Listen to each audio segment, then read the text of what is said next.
The Fantastic Four First Steps did not gender swap Silver Surfer. Shalabal is from the comics, so everybody needs to calm the fuck down. This is the equivalent to, hey, we're going to use Miles versus Peter. Right. It's another version of Silver Surfer. From the comics. More specifically, it's more like Marvel. Yep. The original Captain Marvel. Okay. The male. Yep. Versus Carol Danvers. Superman Day was the other day, Adrian. Did you celebrate Superman Day? No. If I put on a cape, does that make me Superman? Makes you an astronaut. Okay, all right. Superman's an astronaut. He's definitely an astronaut. Contrary to popular belief, Katy Perry is not an astronaut. Bezos creating the rocket that he did where it can recover itself, absolutely impressive. Oh, yeah. These women going up on a block of dynamite, impressive. This combination of all of that stuff, impressive. I take nothing away from them. You calling them astronauts? Disrespectful. Right. This is a gallon. Yep. It's a lot of water. When I drink this whole gallon of water, does that make me fucking Aquaman? Yes. It does. It Okay. does. According Yes. to this. According to this, yes. It's like you fell into a pond and now you're a swimmer. If going to space is the equivalent to swimming, Adrian, these individuals here have dipped their toe in the water, check temperature. They didn't jump in. Right. And that's what they did here. They dipped their toe into space, which is cool. Sure. In other areas of life, we call this just the tip. Right? Daredevil Born Again was better than the Penguin. All right. Welcome to Only Comics. I'm Mike. This is Adrian. What up, man? What's up, bro? Sounds like you had the fun this week, dude. Oh, dude, I was out there traveling, dude, through the multiverse. I went down to the beautiful, great state of New Jersey. Yes, you made it back? I did make it back. Long's good? I don't know, dude. I'm feeling a little something. I'm like, dude, is this like my head fucking with me? Because I really think that the only time we get sick is when we go to New Jersey. But no, I was down there, American Dream, this big old mall complex. It was a good time. Great way to spend a bunch of money and a bunch of time. Everyone had fun. But we're back, dude. We're back. So now, dude, there's been a lot that's happened over this past week, Adrian. And actually, I didn't realize we're twins today. Look at this. We bought the OG Blue Only Comics shirt. Look at that, where you can get it at onlycomicsmerch.com. Yeah, absolutely. And you can be a twin just like you'd be a triplet. Then. A triplet. Yes. But you got to be bald and have a beard. That's the rule. That's it. That's it. So anyways, dude, a lot of stuff over this past week. There was a new Fantastic Four trailer drop. I don't know if you saw this. I saw it. There was a new Thunderbolts trailer that dropped. There was some surprise tickets that were released for early views, all kinds of shit. Okay. There was a synopsis of Fantastic Four, rumored to be a synopsis that was leaked. So we'll go through that. But what I want to talk about first, dude, real quick.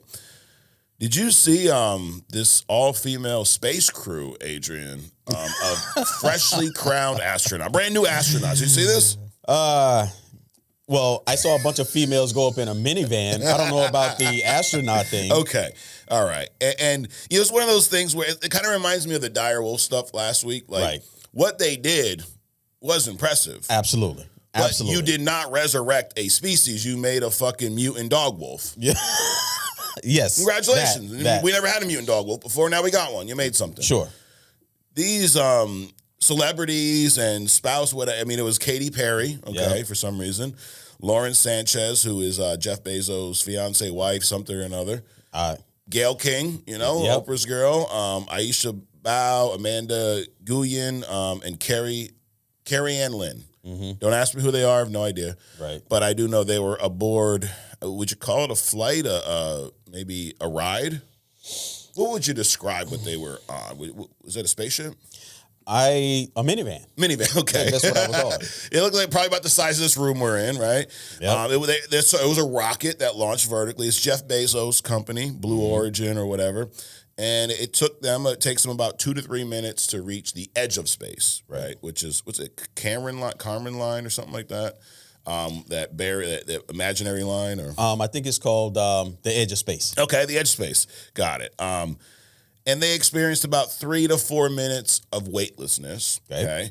Had some cool views of the Earth's curvature. If you believe that the Earth isn't flat, then this is probably a great news piece for you. Mm-hmm. Then they fell back down and had some parachutes and whatnot. So I wanted to, Adrian, pull up a quick little video of some things. Because believe it or not, Adrian, I'm not an astronaut. Mm-hmm. I don't know if you knew that or not. I was not I mean, I was aware that you were not an astronaut. You at least figured that out. Yep. Now, here's the funny thing about this is they were calling themselves astronauts after this. Mm-hmm. You didn't really go into space. You experienced about 3 or 4 minutes of weightlessness. That's Which a part you can do on an airplane. Correct. They use it to shoot movies. They go up in these giant airplanes, or these cargo airplanes, and based on how you maneuver the airplane, you can experience, several seconds of weightlessness. Okay, so that's not like something that's brand new. Absolutely not. Absolutely not. And I think it's disrespectful to call them astronauts, considering what astronauts have to go through. And the peril that they actually put themselves in, Correct. To earn that title. Now, to me, this was all optics. This was a commercial, right? Now, Bezos creating the rocket that he did, where it can recover itself, absolutely impressive. Oh yeah. These women going up on a block of dynamite, impressive. Yeah.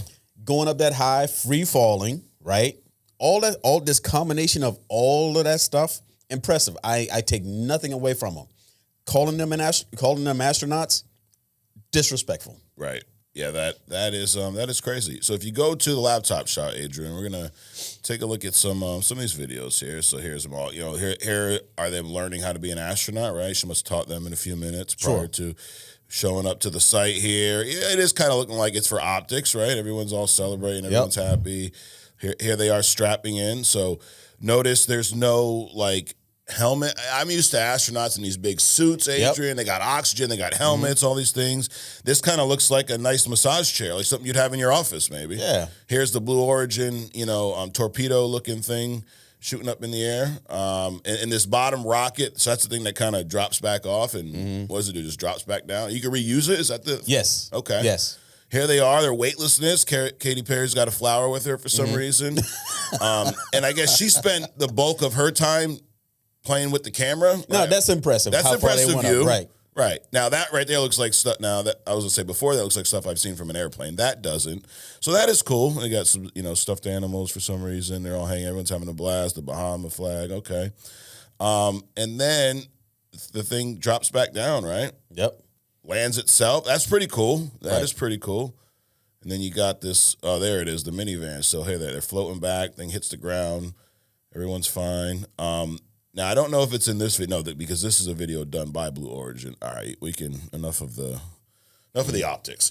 But there was a scene where, not a scene, the dome, minivan as you call it, on the ground, Bezos walking over to it, and the door starts to open from the inside, and they're like, no, and they shut it, and then Bezos comes over with like this tire iron, looks like something you'd have in the back of your minivan to, change out your spare tire, sticks it in the door, cranks that bitch open, and he opens the door. So to your point, it does seem like it's for optics. Yes, it does seem like a big show. And the thing about it is there's a lot of people that are upset. Okay. Now, I'm not upset. Don't bother me. Right. I do think it is. I'm not an astronaut, but I do think if I was an astronaut, I would look at this as disrespectful for anyone to be called an astronaut for boarding a luxury ride, if you will, experience, a thrill, right? Dude, I've experienced weightlessness at Six Flags on roller coasters. Like, does that make me an astronaut, Adrian? Apparently, by their definition, yes. Okay, so I have another question. I like to stay hydrated, right? Yep. I drink, this is a gallon. It's a lot of water. When I drink this whole gallon of water, does that make me fucking Aquaman? Yes. It does. Okay. According to this. According to this, yes. Got it. All right. So, but I agree with what you said. It is impressive. We're going to dig more into this on other stuff. It's the Kármán line. Kármán line is where there's this, I don't know if it's imaginary, but it's this edge of space where Earth ends, space begins, allegedly. And this thing does go past that line barely, allegedly. So I guess that's why, the NASA and the U.S. Air Force consider space to start at 50 miles. And this thing's up there around 60, 63 miles, something like that above space. Impressive, yes. Did they go to space? No, they didn't fucking go to space. I would even agree that they went into space. Okay, you agree with that. But to be called an astronaut, because to be called an astronaut is more than just dip it. It's like you fell into a pond and now you're a swimmer. Correct. You're an Olympic level swimmer. That doesn't work. Right. That doesn't work. There's work, there's dedication, there's other stuff that's behind. Anyway, we'll get into it into other stuff. In other areas of life, we call this just the tip. Right? I mean, here's a good analogy, right? If going to space... Oh, I'm waiting for this. ...is swimming. No, this is not as bad. If going to space is the equivalent to swimming, Adrian, these individuals here have dipped their toe in the water to check temperature. They didn't jump in. Right. And that's what they did here. They dipped their toe into space, which is cool. Sure. But to parade them around like they accomplished something, that's where I think a lot of people are having issues. Yeah. It was funny, Wendy's Twitter account, they are like one of the best accounts ever. So for whatever reason, they don't like Katy Perry. I mean, wait, Wendy's like the burger joint? Oh yeah. Yep. Okay. So there was some other account posted a picture of Katy Perry and was like, Katy Perry's back from space or whatever. Mind you, they were gone for 11 minutes. Okay. And Wendy's posted, "Can we send her back?" Wow. And then Kesha, you know Kesha, she's like pop star. She has issues with Katy Perry. Right after that post, she posted a picture of her with a Wendy's cup. Just that, no context, just sitting with a Wendy's cup. So, and now Katy Perry, and there were some people on her team that were like really offended, and she's been treated unfairly by Wendy's making this joke and yacht. Dude, you're gonna do some shit like this? You're open, you're asking. Right. You're asking for this type of stuff, which is fine. It's like, dude, when we started this podcast, I knew there's going to be people that loved it, there's some people that hated it. Right. But when you put yourself out there, you got to be willing to take the hits. Right. And there are people that love to hate it. Correct. Absolutely. And then a lot of people think it's just some rich people type flex. Like, right. Because, I mean, seats on this, depending on what you read, anywhere from $500K to, 5 million, something. Let's just say it doesn't cost the same as going on a JetBlue flight. Correct. All right. So it cost a pretty penny. Right. And with their new luggage laws, you never know. It's about the same. And these are not the first individuals to go up into space or go into this section of barely into space. Mm-hmm. There's been over 50 that have gone on Blue Origin flights since 2021. So. Right. But you put Katy Perry out there, dude. I mean, it's groundbreaking accomplishment. Yeah. I mean, this was opposite. This was a commercial. Yeah, basically, absolutely, for Blue Horizon. Mm-hmm. I'm glad it was successful. Sure. Because there was a point where something happened. I think when they broke through a certain level, because you got to get to a certain part. That's the hardest part, and then the pressure changes and all this other kind of shit. And then there was like this puff of smoke or whatever around the capsule, and everybody like freaked out. And I think they thought that something went wrong at that moment, but then the rocket kept going up. So I'm glad nothing happened. Absolutely. And again, impressive what they did, sure, but not at the level to be. But you're not an astronaut, right? But you didn't do what you said you did. Like it's just like the Direwolf things. Like we don't have to exaggerate. It is impressive what y'all did, right? But you didn't go into space. You didn't create 5 fucking astronauts. You didn't do that. It was a nice selfie, video, memory. I'm sure it's awesome to go through that experience. The other part that was hysterical. Well, 2. 1, Jeff Bezos fell, so that's just funny. Anytime you see that, I mean, anytime you see somebody fall, I don't know about you, but even if it's a kid, like I laugh first and like, wait a minute, are they okay? Right. It's just that natural instinct. But he was walking around this pod thing after it landed, and he tripped and fell. He was so excited to see his wife because she's been gone in space for so long. And then Katy Perry came out and she kissed the ground. Like, dude, you've been gone 11 minutes. 11 minutes, dude. Like, knock it off. Right. Came back. What's his wife's name? Donatella Versace? Yes. Yeah, well, she's operating under a pseudonym for her astronaut career, and I think it's Lauren Sanchez. So she's been operating under something. All right. What's that to do with comics, Adrian? Nothing. Because this is only comics where we discuss comics and only comics. Yeah. No. But sometimes some other stuff. We have a whole nother show called Other Stuff where we get into the aliens and, I mean, anything you can think of. So check that out every Wednesday. Also here on YouTube, you can subscribe, join the Legion of Interns. Shout out to all the interns out there. But let's get into what we all came here for, Adrian. Let's do it. So I got this Fantastic Four hat on today. Yep. I'm feeling fantastic, dude. All right, absolutely. There's a new trailer. We saw this. We're not going to go through it here, but I did want to pull up some stills from this. So if you want to go to laptop shot again, we're getting all fancy here. Look at this. Right. So this is this we've seen already. The entire Fantastic Four lineup with their comic accurate suits for the most part. How do you feel? You're a big Fantastic Four guy, comic guy, right? Yep. How do you feel about the suits and the look here? It's a lot. It's okay.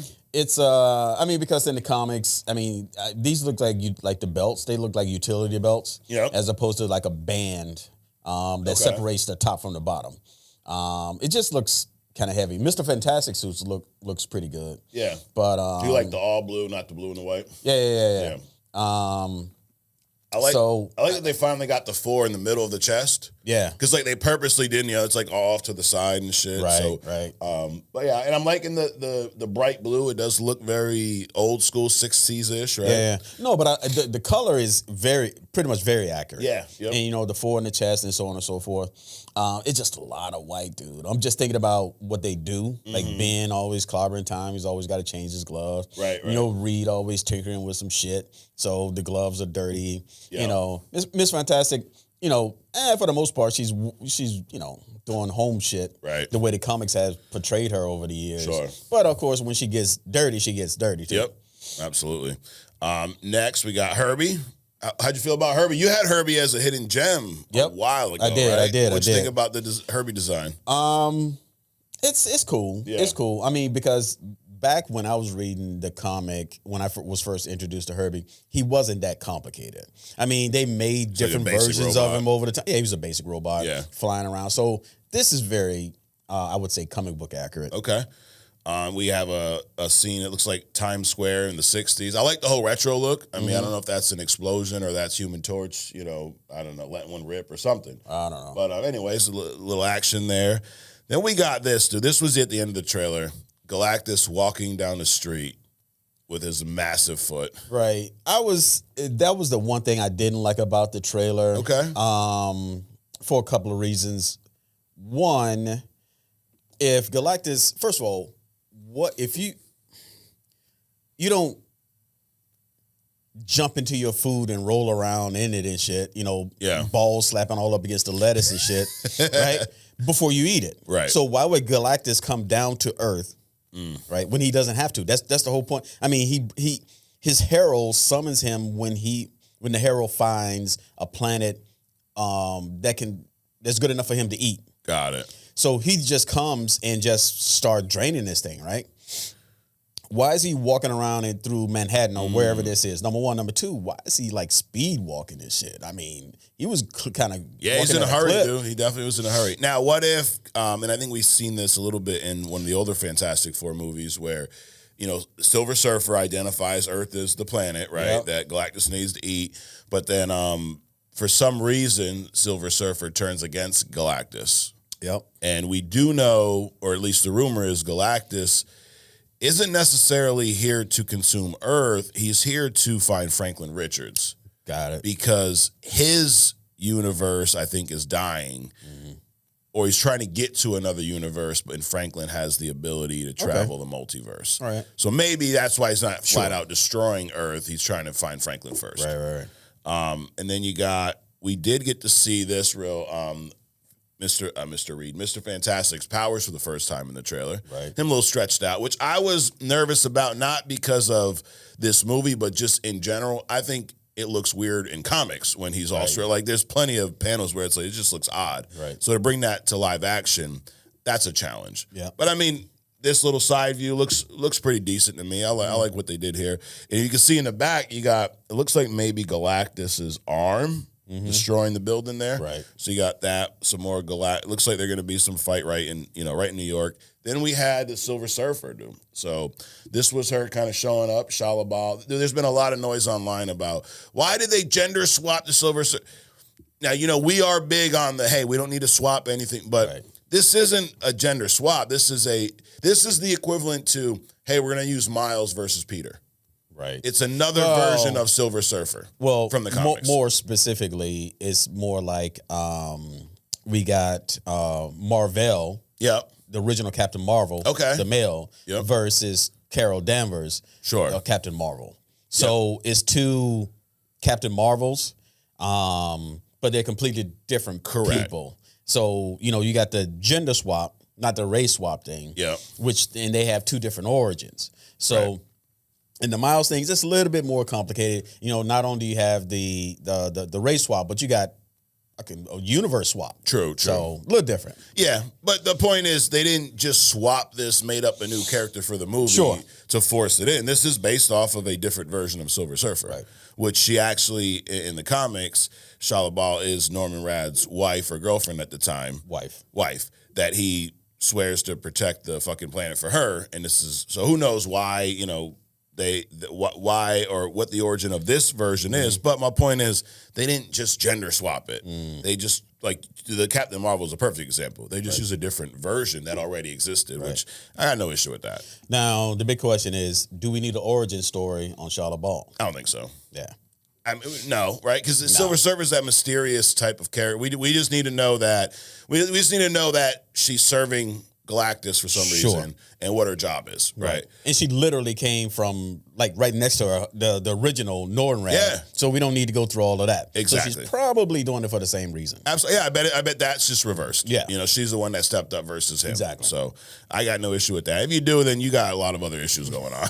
People are upset. Well, it's tired of the gender swapping. It's Disney. Like, I don't know that it's Disney, dude. I think this is something they pulled from the comics. But so we see her show up here in New York, and then we see this shot here, Adrian, of Dead On with got some, I don't know, lava going on in the background. Something's going bad. What'd you think of this Silver Surfer design so far? I'd have to see it live action, dude, just to see how it moves and everything. Because right now it's kind of like embryonic, meaning that it doesn't really have a. It's like the girl in The Last of Us. She's just like featureless. Okay, so got it.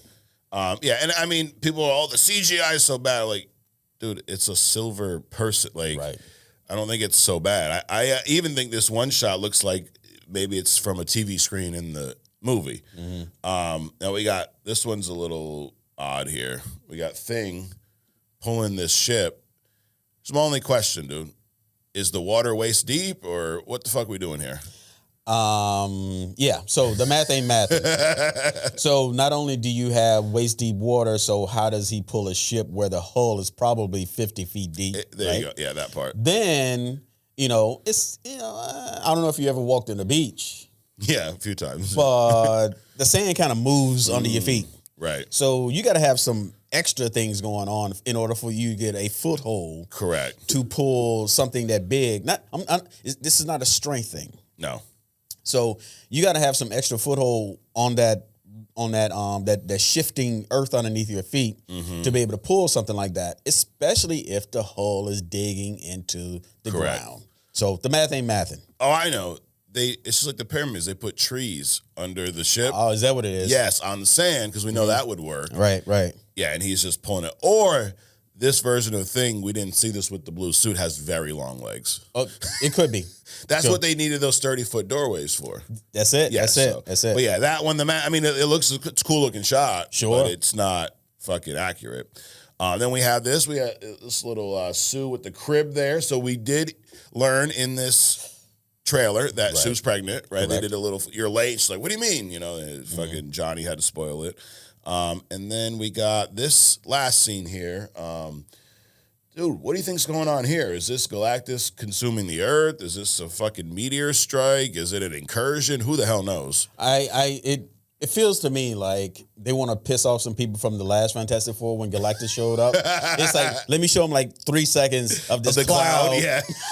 Just to piss them off, and then we'll move on. Just to bring it up, yeah. So who knows? But I mean, all in all, it's pretty cool. Yeah, it's pretty cool. I like that we've seen. I like what we've seen in the trailers. Sure. Meaning, I don't feel like the story's spoiled. Mm-hmm. I feel like we got a tease of what to expect. Mm-hmm. I think, for the most part, everything looks fine to me. There's nothing that I'm, online, typing hate messages about. Like some of y'all, everybody just calm down a little bit. Right. But yeah, the Thing pulling the ships kind of odd. But outside of that, dude, I'm liking the look and feel of this. Sure. I mean, I talk a lot of shit because I'm speculating, but just so you guys know, what I typically do is I go through this process, and then when I get to the movie, dude, I just sit there and enjoy it. Right. You know, whatever happens, and then if I have a critique after, it's based on actually having seen and experienced the entire movie, not on my, pre-concepts about what the movie's going to do. So you're not going into there with a bias based off of, I saw this in a trailer, I thought it was stupid. No. You're like, clean slate, let's check this shit out. Exactly. Because typically what they do is they misguide you with the trailers. Absolutely. They do that a lot anyway. Correct. And then you get people going and thinking something's going to happen, and then it does, and then they're upset. Like, well, this didn't happen. Well, who the fuck said it was? Exactly. So, yeah.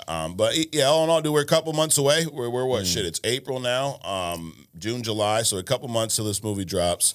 So we did confirm in the trailer that Sue's pregnant. We see Reed stretching for the first time. We see Galactus giant. What size shoe you think he is? Like 13,000 or something like that? Probably something like that. Okay. And then, now this next piece, so that all was confirmed by the trailer. This is a plot leak, allegedly. So take this with a grain of salt. So again, this is where people get fucked up. They read stuff here, then it doesn't happen that way, then they're mad. Right. This is purely rumor and speculation. So the rumor is that the movie opens on a late night talk show celebrating 4 years of the Fantastic Four. They recap their origins, previous adventures, and but they've been MIA because they're busy battling Red Ghost and his super apes. So you ever heard of Red Ghost super apes? Allegedly, that's who John Malkovich is playing, according to this news. Silver Surfer shows up on Halloween. Things play out like they do in the trailer. The team follows Galactus Herald into space, but Sue goes into labor during the journey, and it's revealed that Reed's son Franklin has a rare genetic anomaly that gives him godlike power of molecular manipulation. Sound pretty Franklin, Richard? Yes. Fantastic Four, they confront Galactus. He offers to spare the Earth in exchange for Franklin because he wants to use the boy to revive his dead universe. Of course, they refuse. And then back on Earth, fuck him. They don't even know the kid yet. Hey, that's how most of the Earth feels. The Earth turns on them. So they open up and they're like celebrities. Everybody loves them, right? They went to space. They're the first. They actually did go to space, unlike the people in the Blue Origin thing, right? And back on Earth, the team is no longer loved by the public because the public's like, dude, you won't sacrifice one child for billions of lives. They storm the Baxter building. They attack your boy Herbie. Yeah, dude, all kinds of shit, right? So not the Herbie, dude. They attack him. But that's in a nutshell what this alleged leak claims this movie to be. Now, if that's the deal, I mean, it sounds pretty entertaining. Right? It does, and it all would make sense. That we have heard this. I think this has been confirmed that in the MCU, there's one Galactus. So most of these characters, there's, dozens of variants. We saw that in Loki. So far, America Chavez, cut that out. Y'all can't have me sound fucking stupid on here. God forbid, right? So America Chavez, there's only one of her. She has the ability to travel the multiverse. Galactus in the MCU is only one of him as well. In the MCU. Isn't there like only one Kanye West and all the multiverse and shit? Yes. Definitely. So yeah, dude, based off this, I'd be down with this. Sure. 100% if this is exact. Now, I'm also not going to be upset if this doesn't happen this way. Exactly. There's plenty of other routes they can go too. But that seems like an easy story to tell. Franklin's born. He's got this, godlike power, which is... I don't know about easy because I think it adds a level of complexity to it. Okay. Because that also creates a split in the teams because Ben and Johnny actually go, I think this is correct. Ben and Johnny goes to the negative zone to retrieve the Cosmo Rod while Reed is off doing something else or something like that. Okay. But it would be a lot. Yeah. And I think if they're going to introduce Franklin, this would be the time to do it because after birth, it'd be kind of hard to capture his power on screen. Got it. Now, I think he will be, I don't know about a big part, but if you in Secret Wars, Franklin was a big part of it. More behind the scenes, especially at the end when they put everything back together. He pretty much is the one to help harness the power. So the fact that we're getting Secret Wars, it would make sense for them to start to flesh out this character. And an age, like him being aged up between movies is not crazy because he has the ability to do that in the comics. So, anyways, moving on. Daredevil Born Again. So we had the season finale this past week, Adrian. We're going to get into this a little bit later. Did you happen to catch the post-credit scene? I did. Okay. Punisher, he's locked up. He tricks the guy, all that good shit. Now, there was some question out, what is this post-credit scene going to lead to? Is this leading to the next season of Daredevil, or is it leading to that Punisher special that we heard was confirmed this past, or a few months ago? So the showrunner, Dario Scardapane, I guess is how you say it, he was asked about this, and he has confirmed that this is what he said: the part of a larger Marvel idea with regards to John Bernthal, the Punisher, and keeping him in the world. He gets taken by the task force. We didn't want to just have him sit on that island. We needed to give you an idea that Frank is not going to stay locked up. So that's why they did the scene. He said it came pretty late in the process, but it became very clear very quickly that this was the thing to do in both terms of telling the story of Daredevil and what's going to come next for Frank and the Punisher. So he says, I think it would be fair to assume for an audience member that the post-credit scene lays right into what the Punisher special is going to be. So it seems like this is going to be a one-off. It's one, not an episode, but it's one movie or short movie, if you will, of Punisher basically escaping Fisk's cat lair. Right.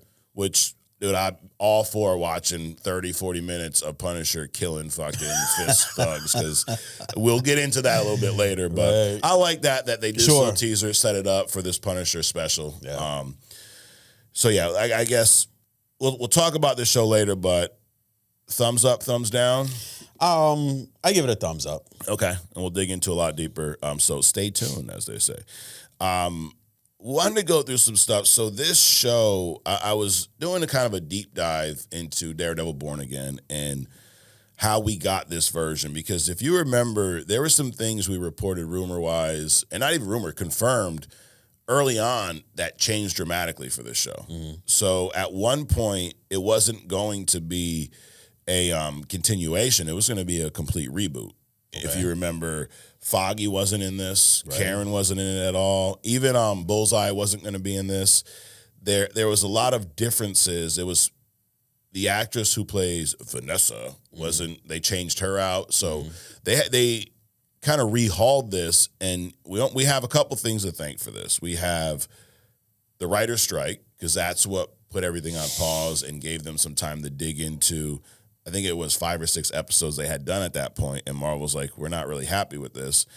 And then the other part of it was your boy Charlie Cox and your boy Vinny D. They weren't happy with where this was going either. So they were smart enough to go, y'all are fucking this shit up. Right. Because think about, the first 3 seasons of Daredevil, the Netflix show, it's phenomenal. You just rewatched them. Yep. I rewatched them.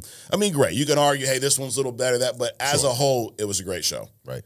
And to know that was a great show and know that it didn't get finished, and then also know that they're going to reboot this with some of the same characters, but it's not attached, sounds odd. Right.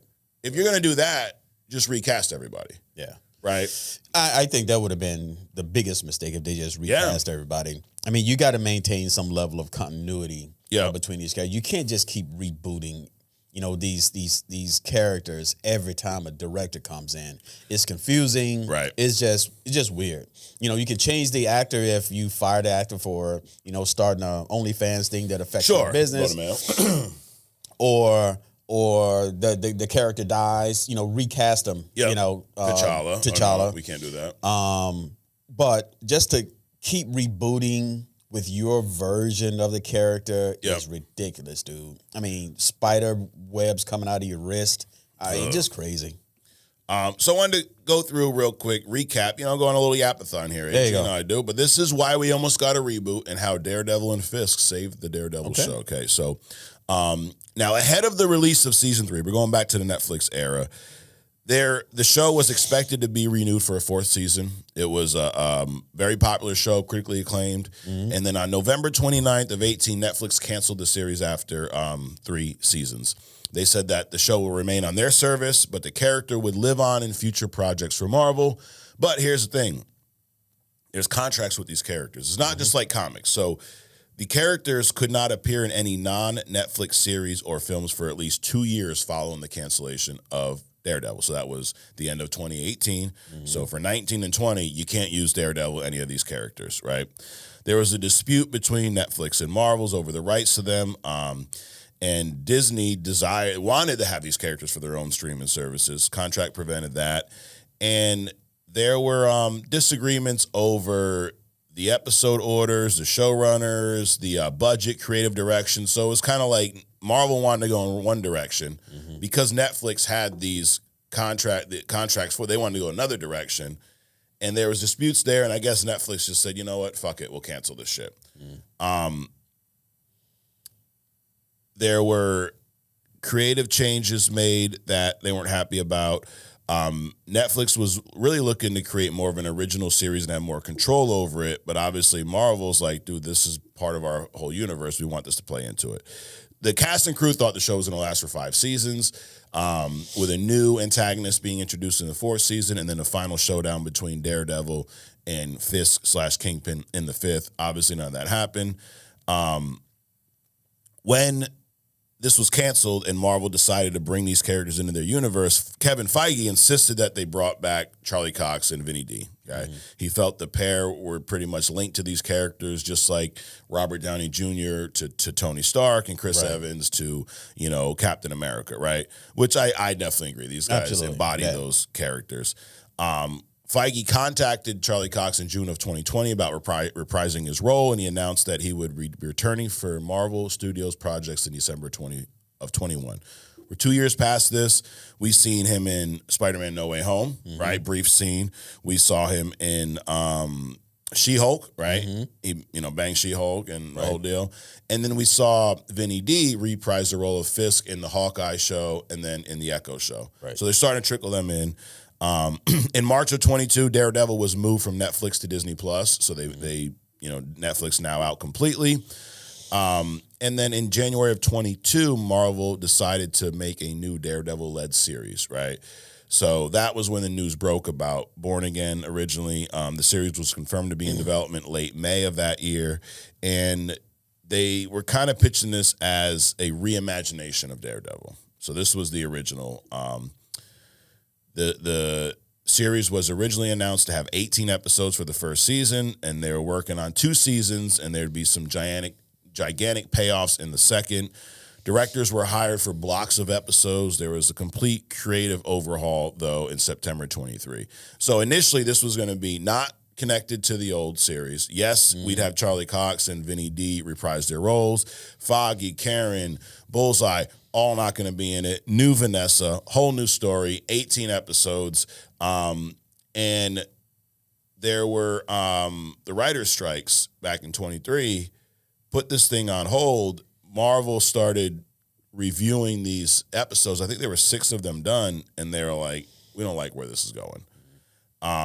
Does Marvel have any say in anything? I mean, it just prostituted itself almost to like anybody. I mean, absolutely. Netflix, Sony, Disney. It's like, why are they even in the picture other than they created it? Well, they were broke, dude. So back in the early 90s, Marvel was like on the verge of bankruptcy. Right. So they leased out their fucking characters to stay afloat.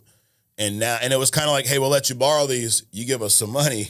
We build our shit back up. Oh, now we want them back type shit. Right. Which in the long run, it worked out. Now, leasing I could see, but just giving it just selling off everything. Come on. I guess when you're on the verge of bankruptcy. You desperate? You're desperate, yeah. But now now it all worked out in the long run because they bought everything back except for the Sony characters. But so the under Disney. Yes, under Disney. The 2 head writers were let go once they realized this shit ain't working. And so were the directors for the remaining series. They brought in new directors.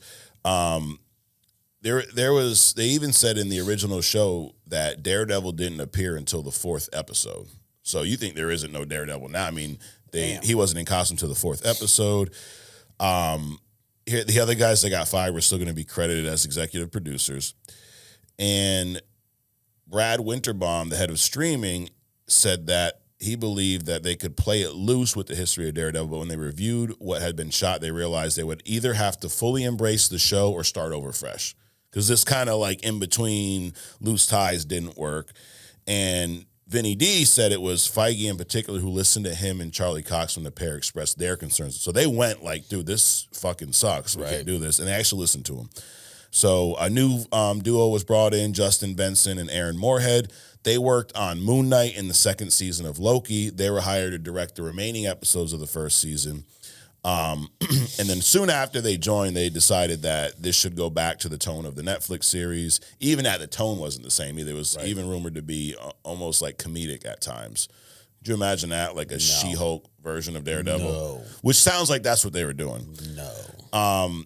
And they brought these guys back, and basically they helped kind of reshape this into what we've seen. They took the 18 episodes, cut it down into 8 episodes, 2 seasons, and brought back a lot of the elements that were removed. Like they brought Foggy back into the fold. They brought Karen back. They actually got rid of the act. So they had another actress playing Vanessa. They filmed the scenes, and then when they did this reboot, they got rid of her, brought in the past, the original one. The original girl, Ayer, what's her name? I forget her name, but brought her back, the OG Vanessa, and had to reshoot all those scenes with her. So I think that's why sometimes Fisk looks different. Right. Because he's done with this. So if he bulked up for the role, he's going to slim back down. But if they need him for a reshoot, it's hard to gain, 50 pounds for, a reshoot next week. Right. So they had to reshoot all of that. And the last thing he said was they're open to bringing more elements from Daredevil and other Marvel's Netflix series, such as Elektra, The Hand, and other members of the Defenders team. So all in all, that's why we ended up with what we got, and that's why it was pretty close to being a giant fucking plate of dog shit. I mean, because you hear this, like, where they were going sounds pretty bad. It does. Right? Like, I know, like you were just saying, you like to wait till you see it, but we never saw that. Obviously, someone did and said it was a big plate of dog shit. But based on how that was explained, it sounds like a disaster waiting to happen. Right, right.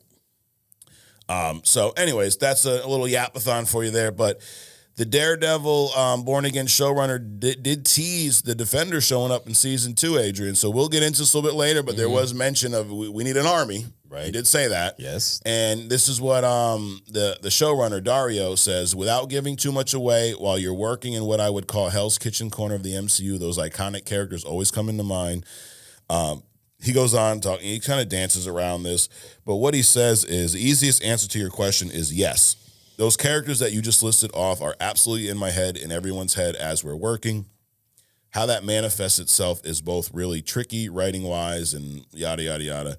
Then he goes on to say that I'm being intentionally cagey, but I'm also saying, hell yeah, in terms of it's something we're thinking about. So someone asked him, are you going to bring Luke Cage, Danny Rand, Jessica Jones back into the fold?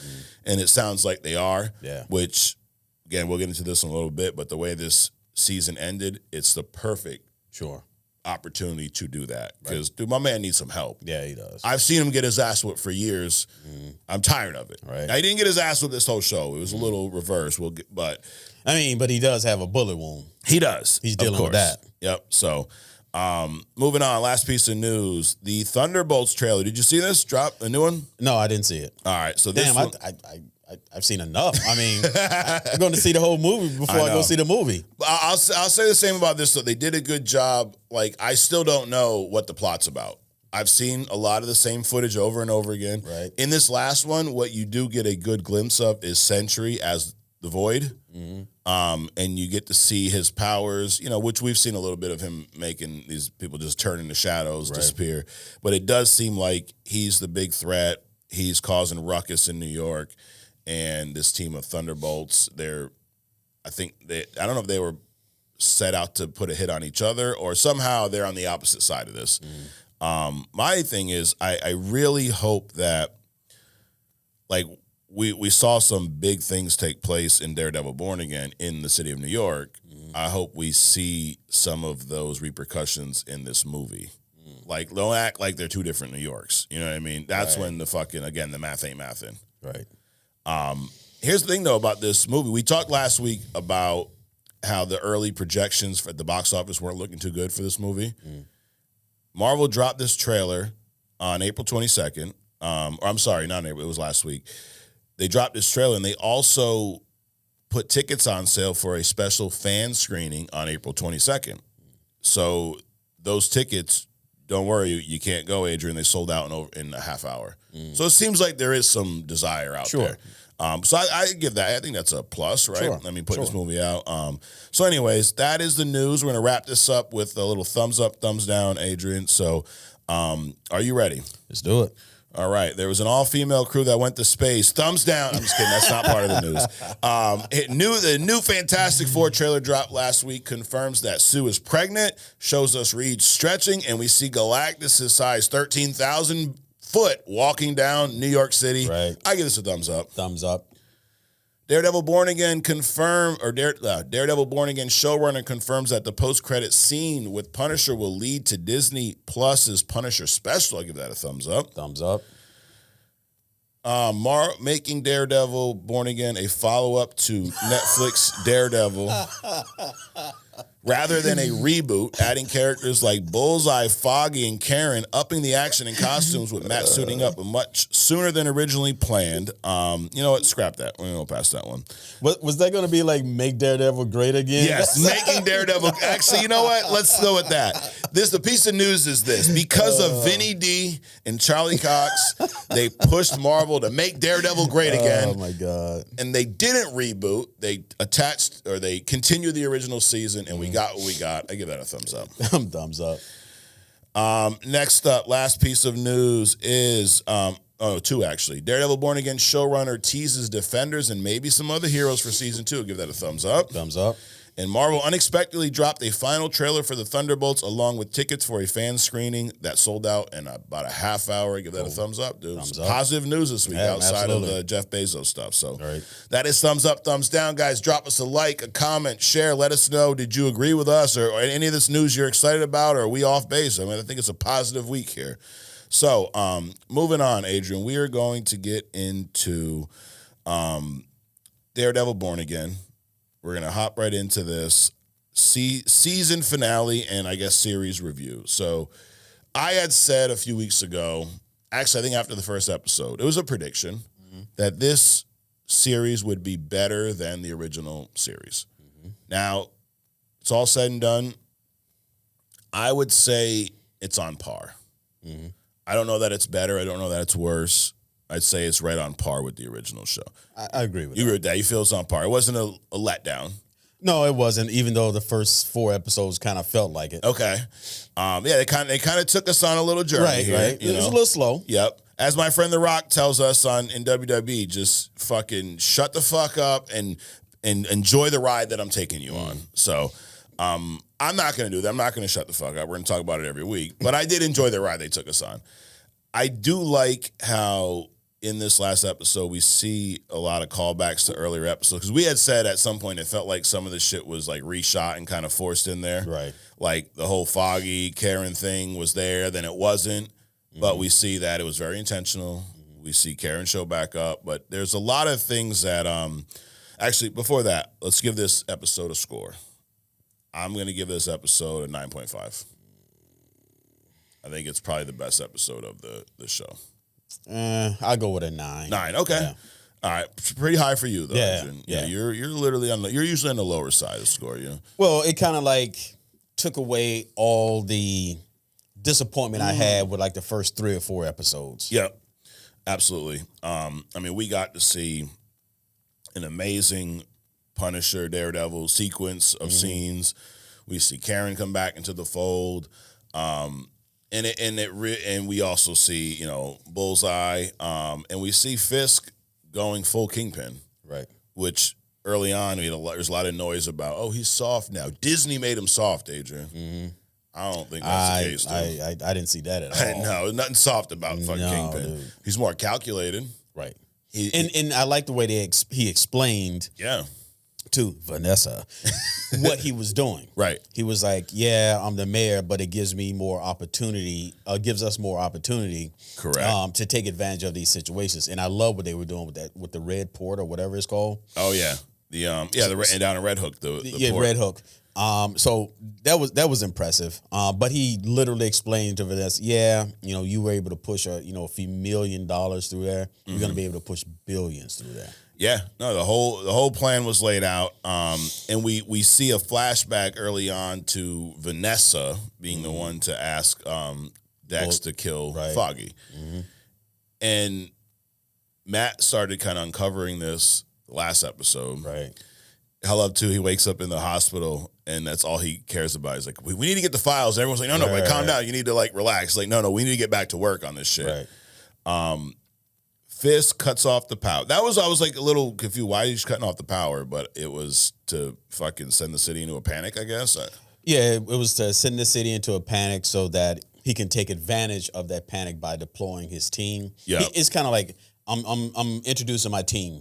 Yeah. To you, but of course then they start. Actually, the regular cops are just taking advantage of it. Oh yeah, killing this kid. And then putting a mask on them, things like that. Yep. That was crazy. It was, dude. It really is analogous to a lot of stuff that really happens, allegedly happens, maybe does. Maybe. Maybe. Can't either confirm nor deny. Right. But pulling the mask down is kind of like, fucking sprinkling. Remember the old Dave Chappelle thing? You kill me, sprinkle crack on him, right? This is a crackhead. Okay, nobody cares. Exactly. It's kind of that mentality here. Yep. But Fisk basically puts a hit out on Matt. Right. They ask him about it, does this change the plan now? Because he wanted to kill him. Mm-hmm. And he's like, no, because now a dead hero versus a vigilante who's alive, now he could be a hero for saving Fisk, but he's dead. He's out of our way. Right. And of course, Matt hears the guy coming and gets the fuck out of there. Right. This dude, Buck, dude, he's got to go. I like Buck. You like Buck? Yeah. He's efficient. He's the loyal lapdog. Yeah. Which makes him in a position to kind of screw Fisk, at some point if he wanted to. But I like the loyalty and how Fisk uses him. Mm-hmm. Which is why he needs to go. From that standpoint. He's a pain in my ass, Adrian. He's trying to fucking kill everyone. Well, wait until Vanessa starts to like his hands, too. Yo, for real, dude. She's lucky she hasn't met Namor yet, I'm just saying. He pulls Sue Storm up in this motherfucker. But he sends him to go kill. Matt then runs off, and he gets back to his apartment. Who's there, Adrian? Your boy. Yep. Frank Castle in the house. And dude, this fucking scene when they show up, and I love their dynamic. Right. Frank and Matt. It's a love-hate relationship. Absolutely. They will talk shit to each other. And I think there's just this underlying respect. Yes. As much as Frank's gonna respect someone now after, family being killed, him being this loner. Right. It's about as much as he's gonna respect someone as how much he respects Red, as he calls him. Yep. And for Matt to respect someone who's a killer, because he's so against that, it's kind of the most amount of respect he's going to give to someone who does what Punisher does. Right. But how much danger are you going to put yourself in and other people around you trying to fight people that's trying to kill you, and also fight the guy that's killing the guys that's trying to kill you and your family? Yeah, and he pissed me off when he fucking stepped in the way. He's like, really going to take a bullet for this piece of shit too? Right. But dude, this scene, how'd you feel about this just attack and the level of brutality and Daredevil and Punisher just doing their fucking thing? I thought it was pretty cool. It was intense. Would have been a little better if they had a little bit of LED in there. Yeah, it was a little dark. Because I was confused at first. I thought Dex had came in, but it was just regular cops Yep. with the Punisher thing on, right? Yep. And so they went through all that stuff, and I thought it was, from that, and then when the Punisher went up to the cops themselves, that whole ordeal when he got captured, that was intense, dude. Yeah, it was. Yeah, but dude, I love the part where he slams the guy's head into the table. And then Daredevil's like, no, Frank, no. And then he just shoots him 4 times in the head, dude. Like, fuck you, bro. Tell me no. And then they find that the dude, I think it's Nolan North is or Cole North, the black dude, the cop with the Punisher thing, is the one who killed Hector. And dude, you see Matt about like contemplating killing this guy, right? Because he thinks back to Dex on the roof. And he refrains himself, which I'm not surprised. I mean, it's what he does. Of course. Which the guy dies anyways because of the grenade. Right. But dude, that scene was phenomenal, and just it was. Well, he allegedly dies. You just see True. I mean, the math doesn't always math. Correct. So theoretically, and you just never know. Yeah, I mean, he could have in a split second as they're walking away, ripped his hand off the wall and ran out. They're gonna, Sure. But yeah, if it's not Thing, pulling a ship through the fucking Hudson River, right? If the math does math, I think he's gone. Yeah. But I again, that scene was when these cops first were introduced, this task force using the Punisher logo. You remember I said here, I can't wait till Frank kills these motherfuckers. Right. And dude, he did not disappoint. Nope.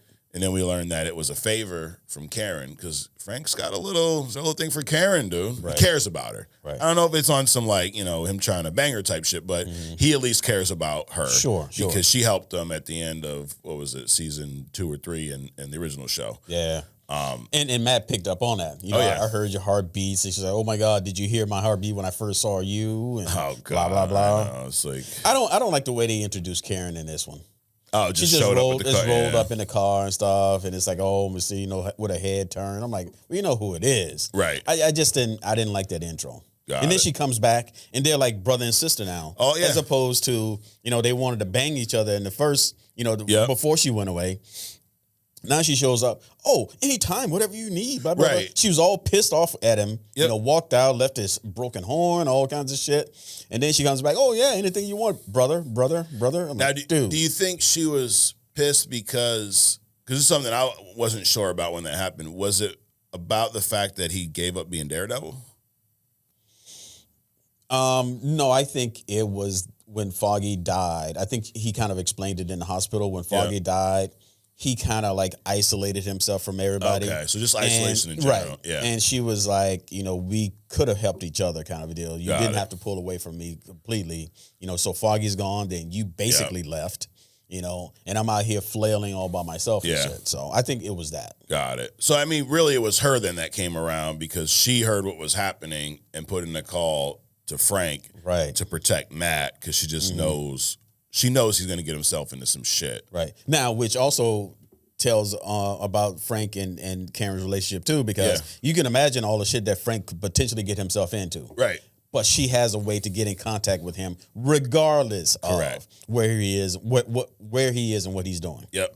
And I think it goes back to I keep forgetting, I think it was season 3, when Frank survives and Karen knows about it at the dock, and she don't say shit. I think it was one of those, like, you did something for me. Right. Now, I owe you one type of shit, which maybe he even said. I don't remember it like that. But, and then do we see Fisk just continue to ascend to this kingpin level? Like, the stuff with Sheila, his campaign director. Right. Dude, I knew she was recording somebody, because I don't know if you picked up on this, but she was holding her phone, which you don't see a lot of this in shows. Their phone just out.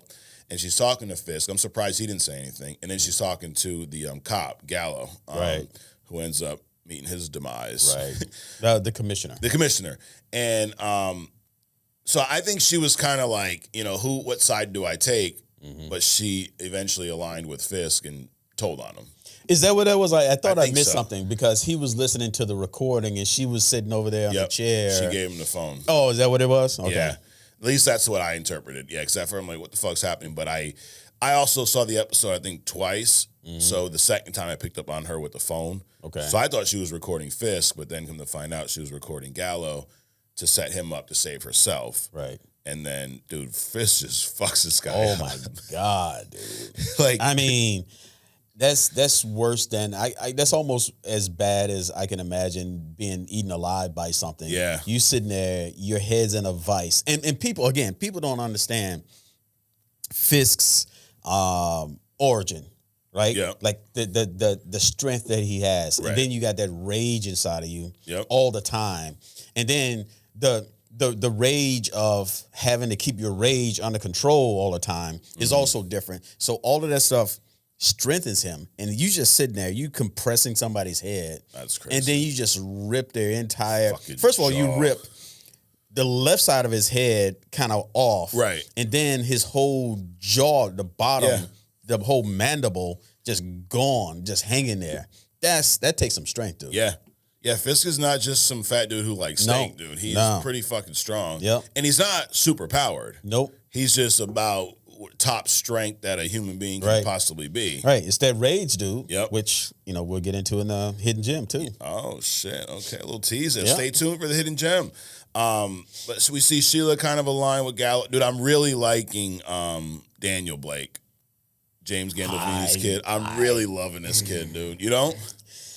It's just that level of snakedness. It's like, okay, I got this opportunity to be who I am, which is this shitty. Yeah. So I'm going to take fuller. I mean, that's what they're going to do. Mm-hmm. All they need is an opportunity to be themselves. Yep.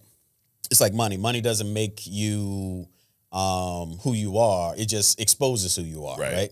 So this is an opportunity for him to be what he was born to do, and he's loving it. And it's like a nasty kind of... Oh, you feel slimy. Yeah. It's like if somebody like sneezes on you or something. It's like, it's just weird. I love when he's at the, the power goes out and they're having this meeting and he's checking in like, who opposes this or not. Right. And the guy's like, that's crazy. He's writing it down. So he said, well, what are you doing? I'm just taking some notes, dude. Just he's he plays the asshole well. Right. And then he goes into the woman's bank account. Oh, this $500,000 you got into. And basically, I got dirt on all you. Yep. So you can, what did he say? He said you can come on board, or we'll reevaluate, or we'll take some kind of action. Basically, he'll kill them if they don't come on board. Yep, pretty much. And it just goes back to how much of a savage Fisk is. Because, dude, it's politics. It's dirty. You can find dirt on just about anyone. Like, that is something that I think parallels real life a little bit, right? Not to get all conspiracy. We'll do that later. But the fact that Fisk has all this dirt, it's the same fucking thing he did in the underworld and in the crime world. Absolutely. In the first 3 seasons, or in most comic books, he plays chess with these individuals and eventually takes full control. Even when he was in jail in the 3rd season, dude, he got shit on everybody. And they ended up pinning it on Nadeem and these guys, which is why he got off. Like he's a fucking criminal genius. Absolutely. And we see more of that here, and that stronghold he has on the whole city. I mean, dude, he put the city, turn off the power, then declares martial law, outlaws vigilantism, imprisons a bunch of people. Even the guy, you haven't seen Hawkeye, right? The show.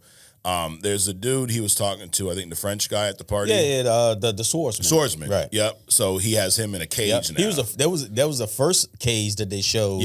When they showed this space with all these people in prison. Right. Had a few people that you couldn't really tell who they were, and then he had Frank there. But he uses this hit on him. Dex trying to kill him as, hey, he's a vigilante. So now we have to go into martial law, shut down because there's a vigilante on the loose.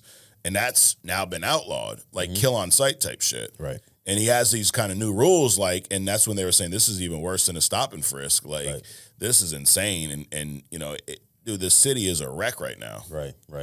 And he's telling them, no warrants, no cameras. Yeah, nobody cams.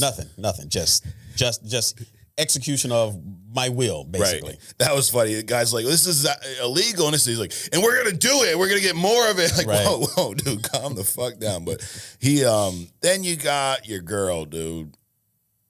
Heather, is it? The, Heather, the girlfriend, the psychiatrist.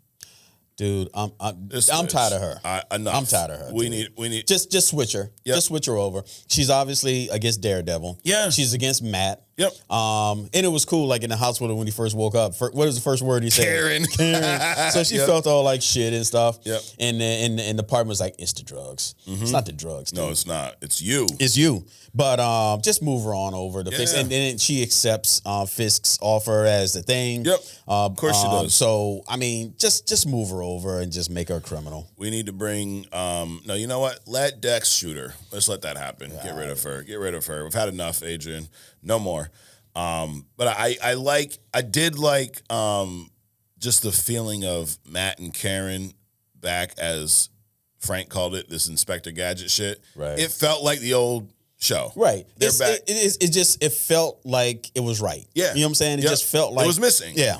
And which we talked about last week, like this, it has, if one thing this show has missed, or felt like it's been missing for me, is that old Daredevil Netflix feel of Karen, Foggy, and Matt doing the Inspector Gadget shit. Karen always in some shit. Right. Like I think Karen was definitely missed throughout this season.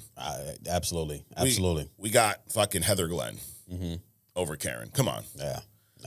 No, but I also think, like I said last week, Karen, Foggy are those people to Daredevil, like the Alfred, the Gordons, to Bruce and Batman, because they don't.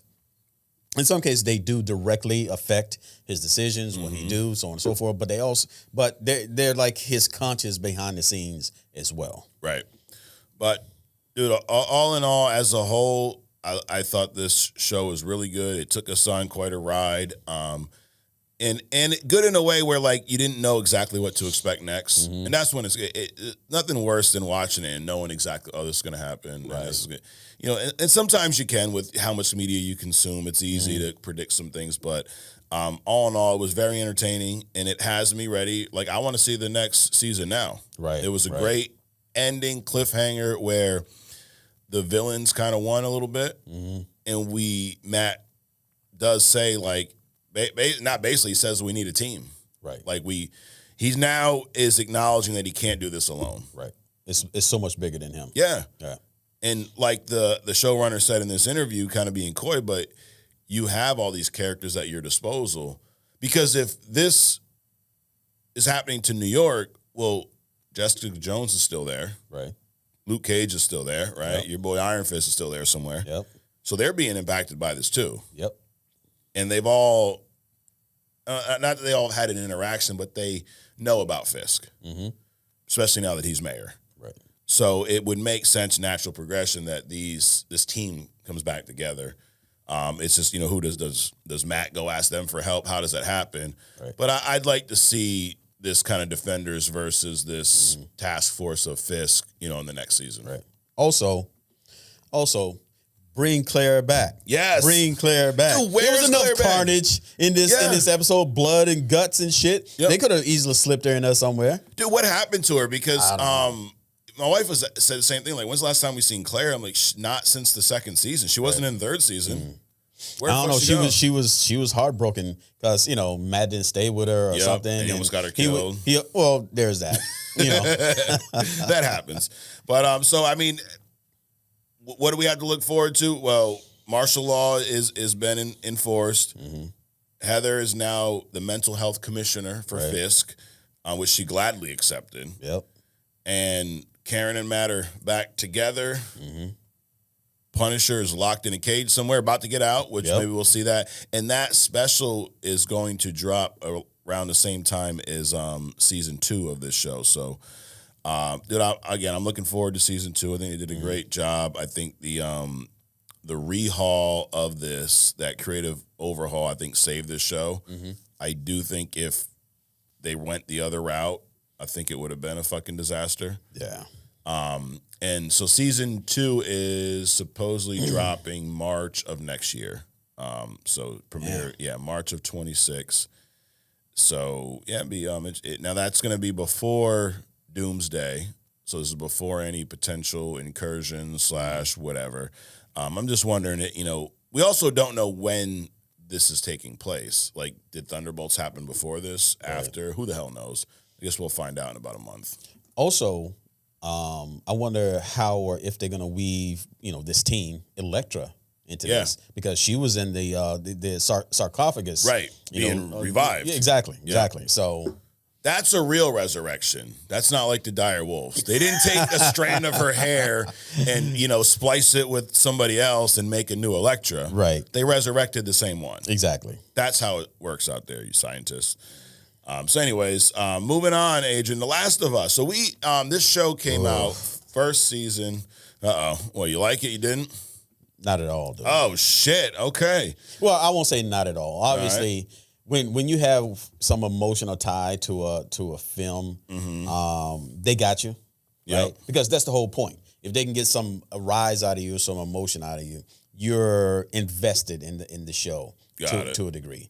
And this chick just pissed me off from the after the fucking credits went away, dude, until the end of the movie. She was pissing me off. Who, Ellie? Yeah. Why? Because how she was Fucking treating Joel. stem cell. Now I have I think a different view on this show because I played the games. I guess, dude. So you've not played either one of these games. No, but she's just been a dick from the very beginning, dude. She is. Yeah, I mean, just yelling out, "I'm immune." I mean, come on, dude, don't do that. Then to putting the whole thing. Anyway, we'll get into it. All right. So, all right. But before we get into it, what would you score this first episode? Fucking 0, dude. 0. No. Damn. I'll give it the fact that it got a rile out of me. I'll say 7.58. Okay, so higher than I thought. I was gonna say about the same 7.5. I thought it was a good first episode. I thought they laid the groundwork for what's to come. Now, I've played the first game several times. I've not played through the whole second game. There's something in the second game that pissed me off, and I didn't go back to it. And I can't say it because if it happens here, it's a big spoiler. Now, I didn't remember. I don't remember every detail of the story. So if someone knows, feel free to drop it in the comments. But if you remember, at the end of the first season, Ellie was going to be operated on. Correct. To create a vaccine, these cordyceps or whatever, right? Cordyceps? Cordyceps. And the thing about it was, in order to... She's going to die. She's going to die. They're going to take the shit out of her brain, pretty much.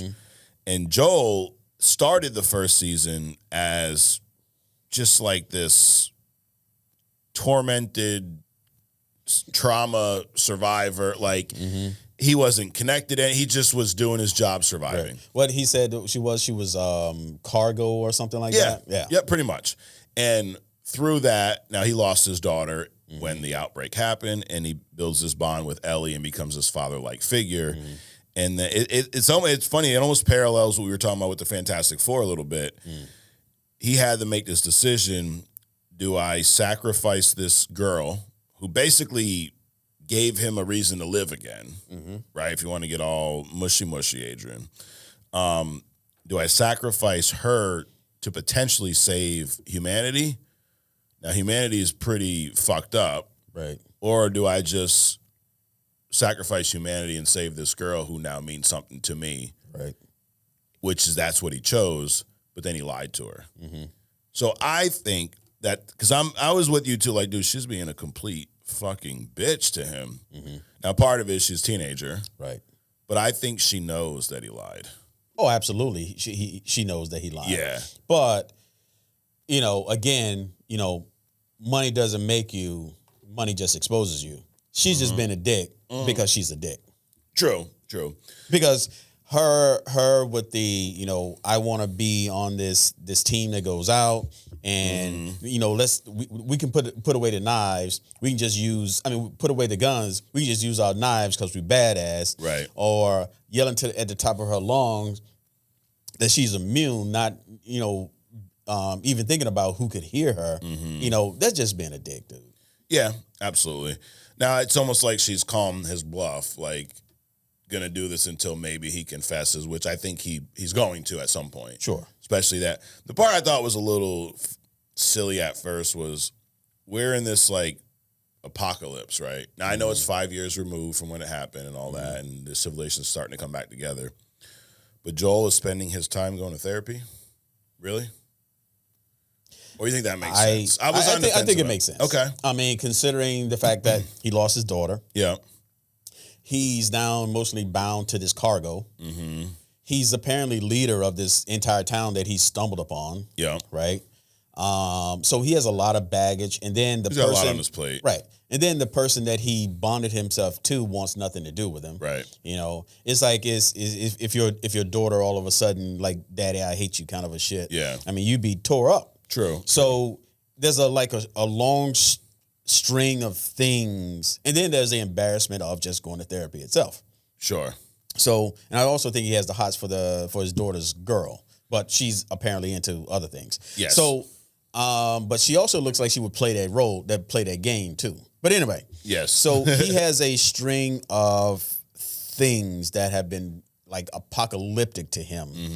So yeah, I mean, you dude, take care of your mental health.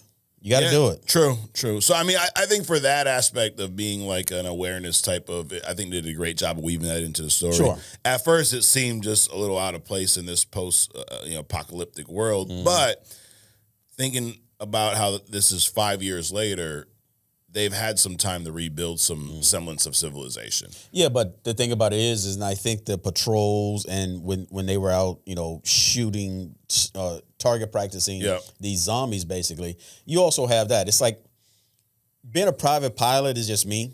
Yeah. Or if you're driving your car by yourself, you drive differently than when your family's in the car. Sure. Like if you're an airline pilot, right? You're not just worrying about you. You got 1, 2, 3, 700 people you got to also worry about, right? Right. So not only is he in a position of apparently running this town, but at any moment he can wake up to a zombie in his room. True. But then he's got that multiplied times the town. Yeah. Anybody can experience, because obviously they're still dealing with these zombies, right? So, I mean, it's a lot of stress, dude. Yeah. So no, I think by the end of it, I kind of came around like it makes sense. I like the psychotherapist, Gail. She's the what's her name? Catherine. She's from Home Alone. The mom from Home Alone. I forget the fuck is her name. Guys, see, this is where y'all supposed to speak up. Catherine O'Hara. Okay. These fucking guys are useless, dude. We're the real interns, like the Legion of Interns. Is it? But yeah, Catherine O'Hara. I like her portrayal. Yeah. And even she's dealing with some shit too, because absolutely. I don't remember who Eugene is, but obviously Eugene is someone that what's his name? Joel killed, which was her husband. Her husband. But I'm saying I don't remember him from the first season. Right. I don't even remember that whole episode, but he apparently killed her. She said, I know why, I understand why you killed him, which means that he was probably turning into a zombie or a zombie, or he was doing something crazy against the town. So she understood it. It took her a minute to forgive him, but she's like, but that doesn't mean I like you, kind of a deal. Right. So she still has her issues with him herself. Yeah, I don't think he was seen. Yeah, I think we saw him in like a photo here, but I don't think that we've ever seen him in the actual show. So it's probably something that we'll see fleshed out throughout, because they some do flashback have, or something. Yeah, because they've done that in the first season, flashback episodes a couple times, and so it wouldn't be odd for that to happen again. But dude, I tell you what, though, I like that this show's back. It's different than a lot of things out there. Because you know me, I don't just watch everything zombie related because it's zombie. I'm not a fan of this because it's based on, zombies and whatnot, or whatever the fuck you want to call them, clickers and but they're definitely different. Yeah, but I'm a fan of the story that it tells, and it does same thing like we were talking about with the Fantastic Four, like putting you in that dilemma where you're giving up now in Fantastic Four, it's their actual kid to save billions of people, right? And it's kind of the same thing here. But, dude, I don't know, man. I wouldn't give up my kid to say it'd be hard, dude. It'd be a very hard decision to make. I wouldn't. I don't think I could do it. No, I don't think most people could. And also, if you're Reed and you probably already know that, or by that time going to be aware that your son has these powers, right?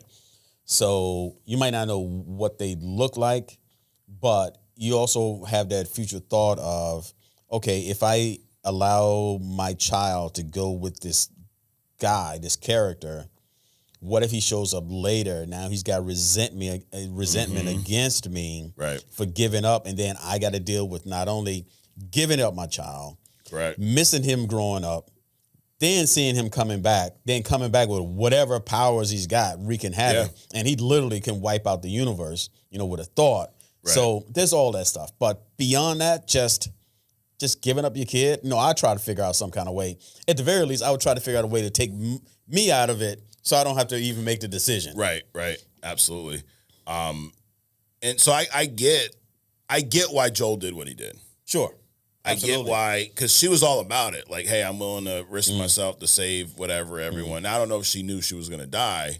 Right. I don't think she knew that either. But I also don't think that Joel was one 1,000% convinced that this shit was going to work anyway. There's that too, because what if you do this and okay, she's immune? What if you can't create a fucking vaccine? Right. And now you gave up this girl who, again, I think what she did for Joel, not knowing, is the reason why. Because in the beginning, she was just cargo. Right. He'd have no. If it was, episode fucking 2, he'd be like, take the chick. I don't give a fuck. Right. You're gonna do what to her, but what? I don't have to bring her around. But after they built that bond, Sure. and he basically came back to life in a way. Like he was, he was just going through the motions prior to that, just trying to make it day by day. Right. He gave him a purpose. And now this chick in her band of married men is after Joel. I mean, she ready to wreck some carnage, dude. Yeah. The therapist? Yeah. No, not the therapist. Abby. That came in like later. She saw the whole across the hill and all that kind of stuff. She is ready. Kill him slowly. Yeah. But I think this show has done a great job, and this is why the games have been so popular as well, is making you it's all about perspective. If you're Abby and her crew, you're like, kill Joel, absolutely. Yeah. You killed our whole fucking squad, dude. Yep. If you're Joel, you understand, like, dude, Ellie, why are you acting this way? I've done all this shit for you. But if you're Ellie, I think, now maybe you not yet, but I think I understand too, like, dude, he straight up lied to my face. Yep. And he's acting like, that's not a big deal. No, I get why she's the way she is toward him. Yeah. But I don't understand that why she's like that with everybody. Oh, okay. I think that's just my teenager shit. Right. Like I said, her, shouting out that I'm immune. Yeah. And her going into the place, and fucking around with this little thing crawling all across the floor. That whole kind of thing, because you don't know, they obviously develop. Right. And you don't know when that bite is going to supersede the immunity that you have. Correct. So you potentially putting yourself and everybody else at risk by fucking around with these games. Yeah, true. You don't know how immune you are. Right. You got bit once, you didn't die, you didn't turn into anything, but what if you get bit 10 times? Who the fuck knows? It's like one bee stings you might be okay. Or that thing crawls up out the ground like it did last season. Yo. Right, that big monstrous thing. Yep. I mean, it doesn't have to bite you. Correct. Just snap you in half. Yeah, you're not immune from having your fucking head squashed in, right. And we see a new, I don't call them zombies, they're not zombies, but we see a new version of these. Right. A calculating, thinking kind of a thing, right? It's kind of like outsmart her, tried to outsmart her. I mean, she did, she bit her. Right. It's just that, Ellie is fucking trained to fight back. If she was a regular, just some chick walking around, she'd have been done. Yep. And then we saw the scene of her cutting the bite mark to make it look like something else. Correct. Because she don't want people to know she's been bit again. And most people don't know she's immune, so there's that whole thing. But yeah, dude, I like I like this episode. Sure. I like where it's going. And it actually makes me want to go back and rewatch the first season. Because I'm like, I know there's shit I don't remember. Right. We did see this drain pipe in the beginning. Yo, so don't they know that by now? You would think. That they communicate through these fucking branches or whatever, the weeds underneath the ground? Because that was literally the whole show. Right. When the girl, she took herself out in that Coliseum looking thing or that government building looking thing because she was turning. Yep. And all the trees, all the branches was talking to each other and stuff. Right. Don't they? Well, apparently not. Apparently not. No, they're running away, so maybe they didn't. And then we see that thing basically moving into their right. It was all in the pipes and all that kind of stuff. Yep. So and then it ends with the crew, like you said, Abby going, let's kill him slowly. So there's some shit gonna go down pretty soon. All right. But all in all, I'm looking forward to the next episode. And what I like about this show is it's different than everything else out there. It's definitely different. As a matter of fact, I like this, even though it pissed me off. Yeah. Like from beginning to end. Well, Ellie pissed me off from beginning to end. I actually like that one show better than the first 3 episodes of Daredevil. Yeah. Yeah. Yeah, I think this was engaging. This is probably one of the best shows that have been put out in a long time. Well, you know what, Adrian, we have a segment later called Agree to Disagree, so we'll find out. I'll ask you some of these questions here, so stay tuned. But that is The Last of Us Season 2, Episode 1 review. Looking forward, actually tonight, so we record this surprise on Sunday, so you'll have to wait till next week to hear about that. But let us know, are you guys, and we don't even know, we didn't cover this show when it first dropped. No. We were still trying to figure out what to do here, Dude, we've done 105 episodes. Does that make me Joe Rogan? No, it makes you an astronaut. Love it. Makes me an astronaut. Makes you a chef, too, Adrian. That's it. You fucking cook every week here on, Hidden Gem, which is coming up in a minute. So let us know, did you like The Last of Us? I know that some of our interns definitely played the games. We've talked about that on other stuff. And yeah, again, there's something that really pisses me off. And if we do see it in this season, you'll know exactly what I mean. But anyways, moving on, we have a segment we call We Respond, Adrian. This is where we talk to the people. We respond. Let's get into it. Starting with one of our interns, Nick Charlotte. Hey guys, another great episode as always. Hope you're both enjoying the Easter week. Oh, it is Easter age. It's Easter weekend. So depending on what you believe. Now, I don't know, if you believe in the Anunnaki, I don't know what you do for Easter, but you give each other pyramids maybe. Probably. Yeah. Possibly. I should have brought you a pyramid, Adrian. I wouldn't have accepted it. You wouldn't? Well, guess what? Everyone in my neighborhood, they're rolling it down here right now on some trees. So by the time we're done, it'll be in the parking lot for you. There you go. All right. What a time to be a nerd this week. Daredevil season finale, Last of Us season premiere, and a weekend of WrestleMania. Yes, so, dude, WrestleMania started yesterday, so Saturday. Now, we're recording this in between, so I don't know what happened Sunday, but night one was pretty good, so interested to see what everybody thinks about WrestleMania. But he said that Daredevil, loved the season finale, although it definitely felt more like a mid-season finale to me. I agree with that. Yeah. It did seem like, which sucks we had to wait a fucking year. I guess the product of the restructure from the original 18, yes, definitely. Last of Us was fantastic. I just finished up night one of WrestleMania. Oh, so he commented, 4 a.m. UK time. Our boy Nick out in UK. Boy, that was a slog of a night. Very underwhelming and weird atmosphere, but oh boy, was the main event out of this world. What did you guys think? Well, Adrian doesn't watch wrestling. I'll tell you what I thought, Nick. I partly agree. I think it was, I think the issue is last year, WrestleMania was so good. It was one of the best WrestleManias in a while that I don't think it was possible for them to top that this year. Okay. It's almost like you got almost reset to go back up. The last year you had The Rock involved. You had Roman Reigns at the tail end of this historic run. The guy was champ for almost 1,400 days. Mm-hmm. So it was a storyline that was building for years that culminated at last year's event through both nights. Both nights had a main event that was part of that story. This year we didn't have that because it was a reset after what happened. So I do think, I understand why you say it's underwhelming. I don't think there was a necessarily bad match. I just think that it just didn't live up to what that level they set last year. But I agree, the main event was out of this world. It was phenomenal, very enjoyable. So I'm looking forward to tonight. By the time you're watching this, it already happened. So OG Dirte says, I got to ask Adrian for a hidden gem on Dark Hawk or Night Thrasher. Both are better than Night Watch. Okay. In the new Fantastic Four trailer, Mr. Fantastic has a rod in his hand. Do you guys think that could be the ultimate nullifier or the cosmic rod? What was that again? That Mr. Fantastic has a rod in his hand in this. So you know what? That is a good question. Let's go back to that photo. If Franklin's involved, go to the laptop shot. If Franklin is involved, if Franklin is involved, it should be the ultimate nullifier, not the Cosmorod, not the ultimate nullifier. Could that be the Cosmorod right there? He wouldn't just be holding a random fucking stick while he's trying to fight Galactus. No, he would not. And for those of us who don't know what the fuck the Cosmorod, what is it, Adrian? The Cosmorod it's actually not, in the comics it's not depicted as that size. Okay. It's like maybe this long, right? Yeah. You can hold it like in one hand. It's like a thick thing. Got it. So the negative zone, ran by Annihilus. Yeah. Annihilus is like a dark side level character. He has this.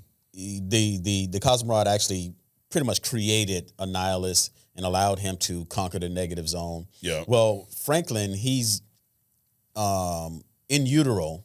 and he's causing some problems, right, with his mother. He's basically draining her life out of her for him to survive. Okay. In order to stabilize him, I think it's Ben, Johnny, or somebody, they had to go to the negative zone to basically steal the Cosmorod. Steal the Cosmorod because it has certain properties in it that they use in order to stabilize Sue. So I'm just not familiar with that rendition of the Cosmorod, if that's what that is. Okay. So we'll see. Got it. Because they could change the look of it for the movie, because they changed all kinds of shit. He said, I would love for you to do a tournament of different super teams. That was pretty good. We are going to do that, by the way. So give us a couple weeks to put that together. We're going to start I like that team versus idea. What are your thoughts on the female surfer look? I definitely appreciate older comics over this new stuff. My favorite comic story was X-Men Onslaught. That's a good one. And still to this day, I have my comics, 95 Flair Marvel annual trading cards. I had those, action figures. And lastly, Uncle Ben is not in Tom Holland. I know, there's no Uncle Ben there doing Tom Holland.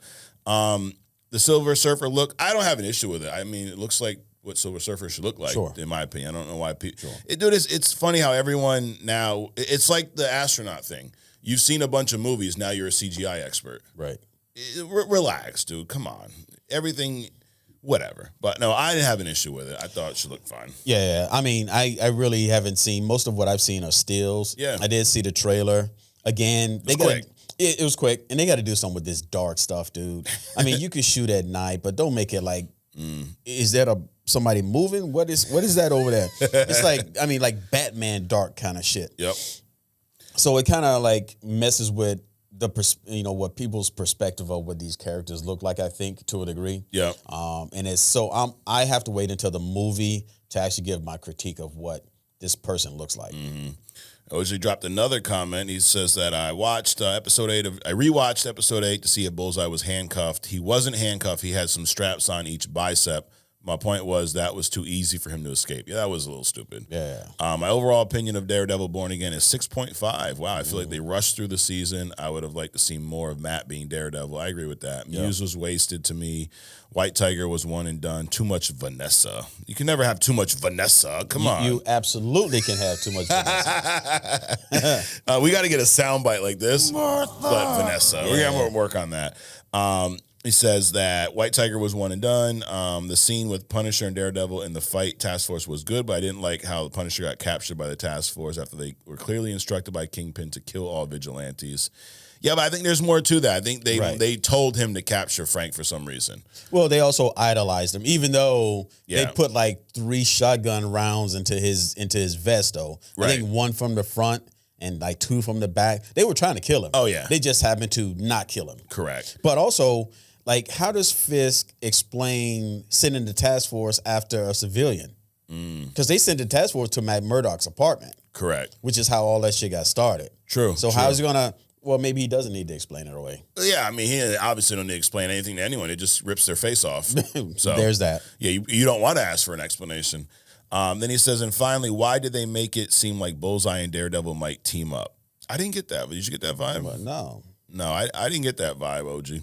And what are your thoughts on Daredevil? So we went over that. I mean, as a whole, I would give the season, dude, I'd probably say a 9 out of 10. I mean, I'm gonna stay with the 8.5 for the whole season. For the whole season, yeah. Okay. But again, I mean, I would actually say more toward an 8 for the whole season. Okay.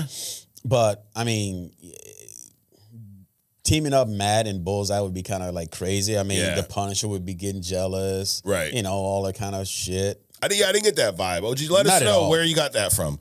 DJ Super Soldier, another intern. First things first, Adrian, that shirt is fucking fire.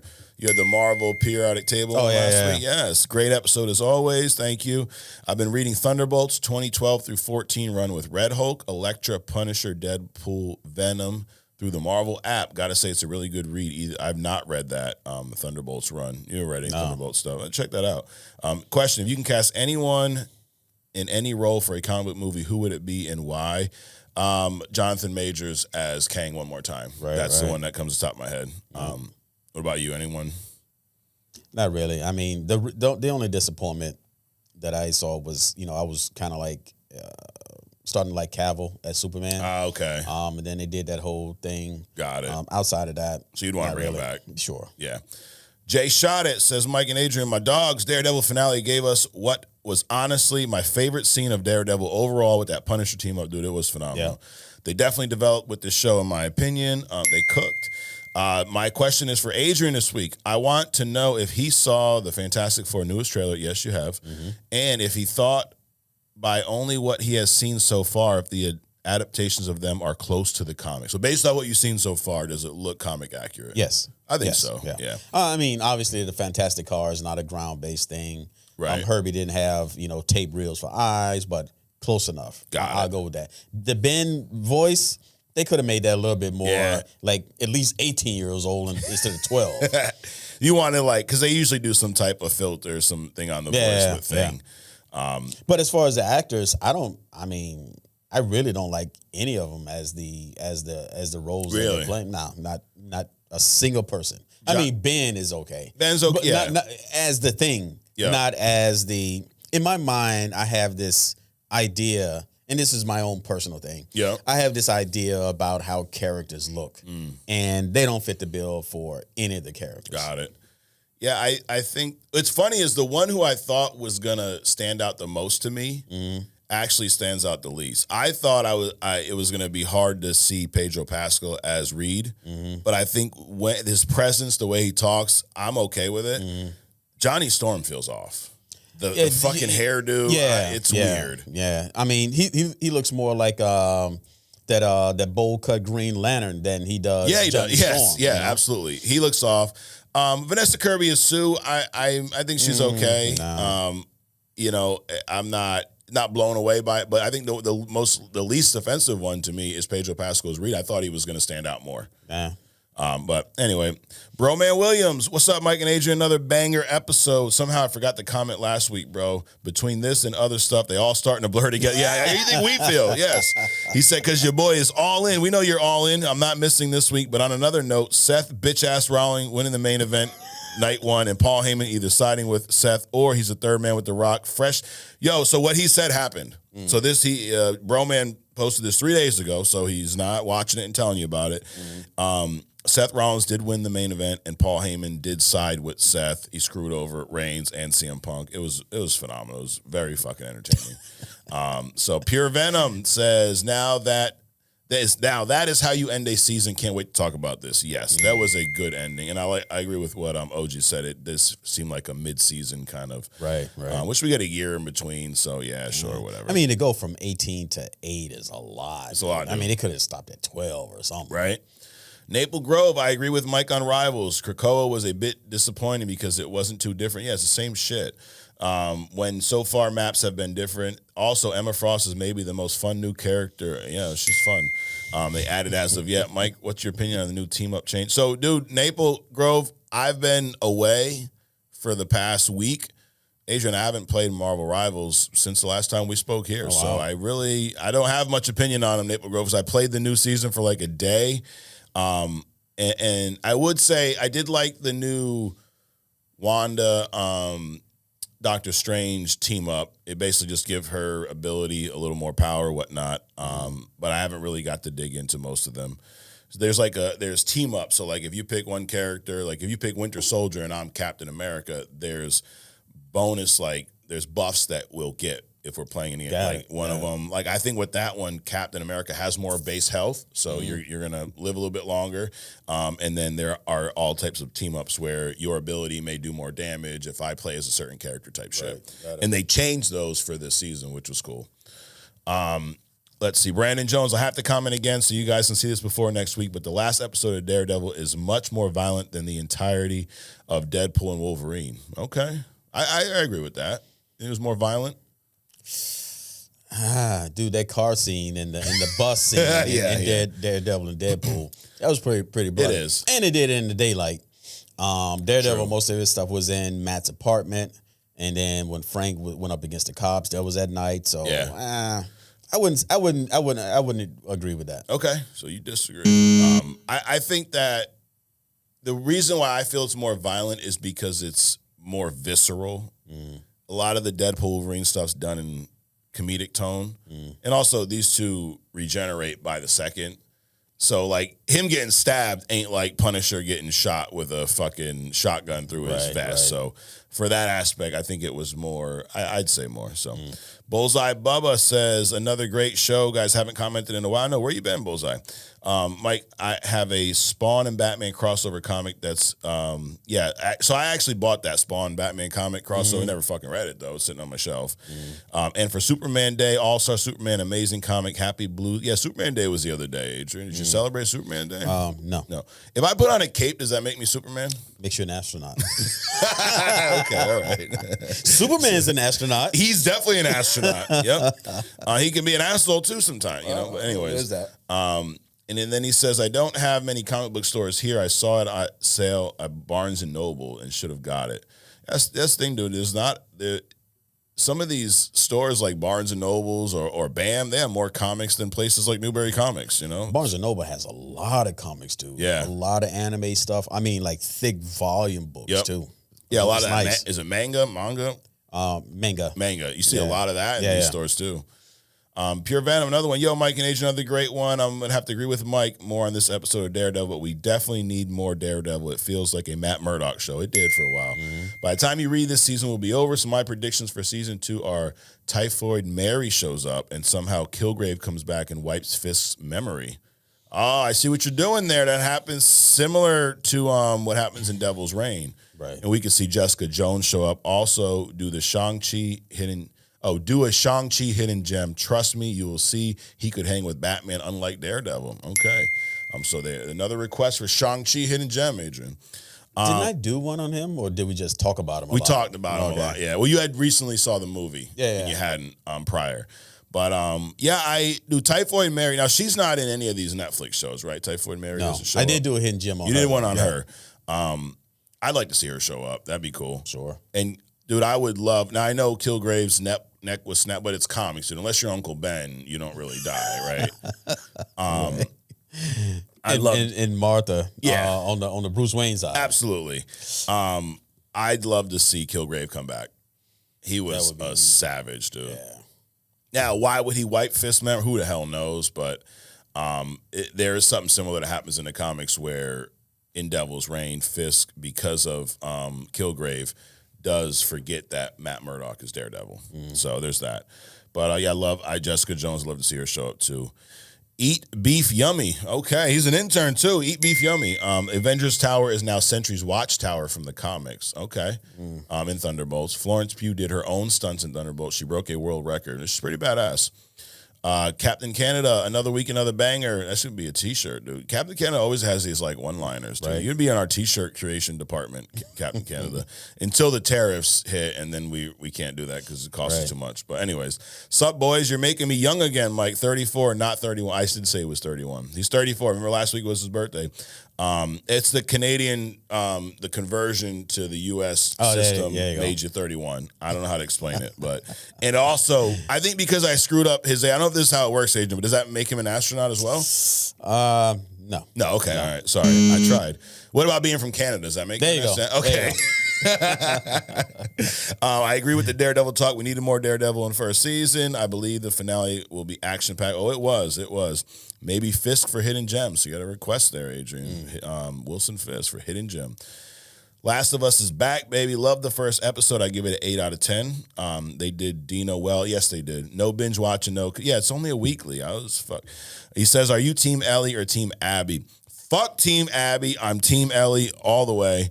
Are you going to watch Revenge of the Sith 20th anniversary in theaters? No, I'm definitely not going to do that. Where'd I get the Daredevil hat? I got it from this website that they don't sponsor us, but it's like superherostuff.com. So I'll give them a little plug. Maybe you could buy one and tell them that I told you. Maybe they'll send us a free hat. We can't get anything. Nothing, dude. Over 100 shows. I mean, is that cup is just a prop? There's nothing in it. Yep. Shit. If you drink enough coffee, would you then be an astronaut as well, or not coffee? No, definitely not, because I would be ground based near the toilet. Got it. Okay. Should be Mole Man. All right, there you go.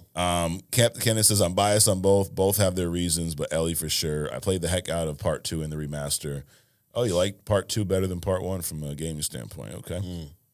To take away Johnny's womanizing character, says Amur. So we talked about this last week, right? Right.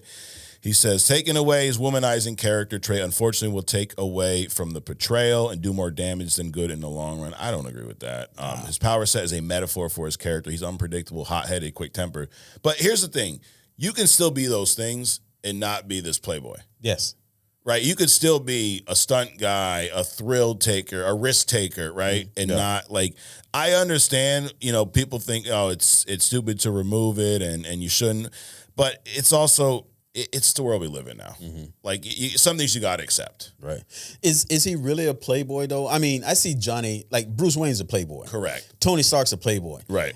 Johnny Storm's a womanizer. I mean, it's different. It's different. It's different. So I don't know. And I don't think like they're building, and I think it's for a good thing. They're building, at least it looks like, with the fact that they casted a name like Pedro Pascal to play. I mean, he's in everything, right? We're talking about The Last of Us. He plays Joel there.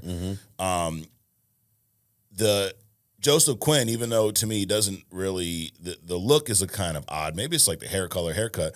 But dude, he was a big part of the Stranger Things show. My point is they casted very popular actors for some of these roles, and it looks like they're building this team up to be a big part of the MCU. It would make sense that you don't want one of your main heroes being a womanizer. No, I'm not saying that they can't take that part away from him. And I agree. Because under like all the Fantastic Four comics I read, I never thought of him as a womanizer. Oh, you didn't? No, not a single time. Matter of fact, I wouldn't even use that term with him. Okay. I mean, he likes women, right? Obviously, sure, but that doesn't make him a womanizer. Right? It's like, do you think they leaned into that more with the first movie with Chris Evans? I think so. Yeah, I think so. I mean, he likes women. He's single, so why not? He's a bachelor, and he's doing things to attract people to him. Correct. So they're coming to him anyway. Right. So it's different. Yeah, and all nuances. He says that if he's not one of the biggest flirts in Marvel next to people like Tony Stark, women like him, and he knows how to embrace it. This is literally the same dude that slept with Doom's wife on the day of their wedding in the comics, if I'm not mistaken. Yeah, maybe.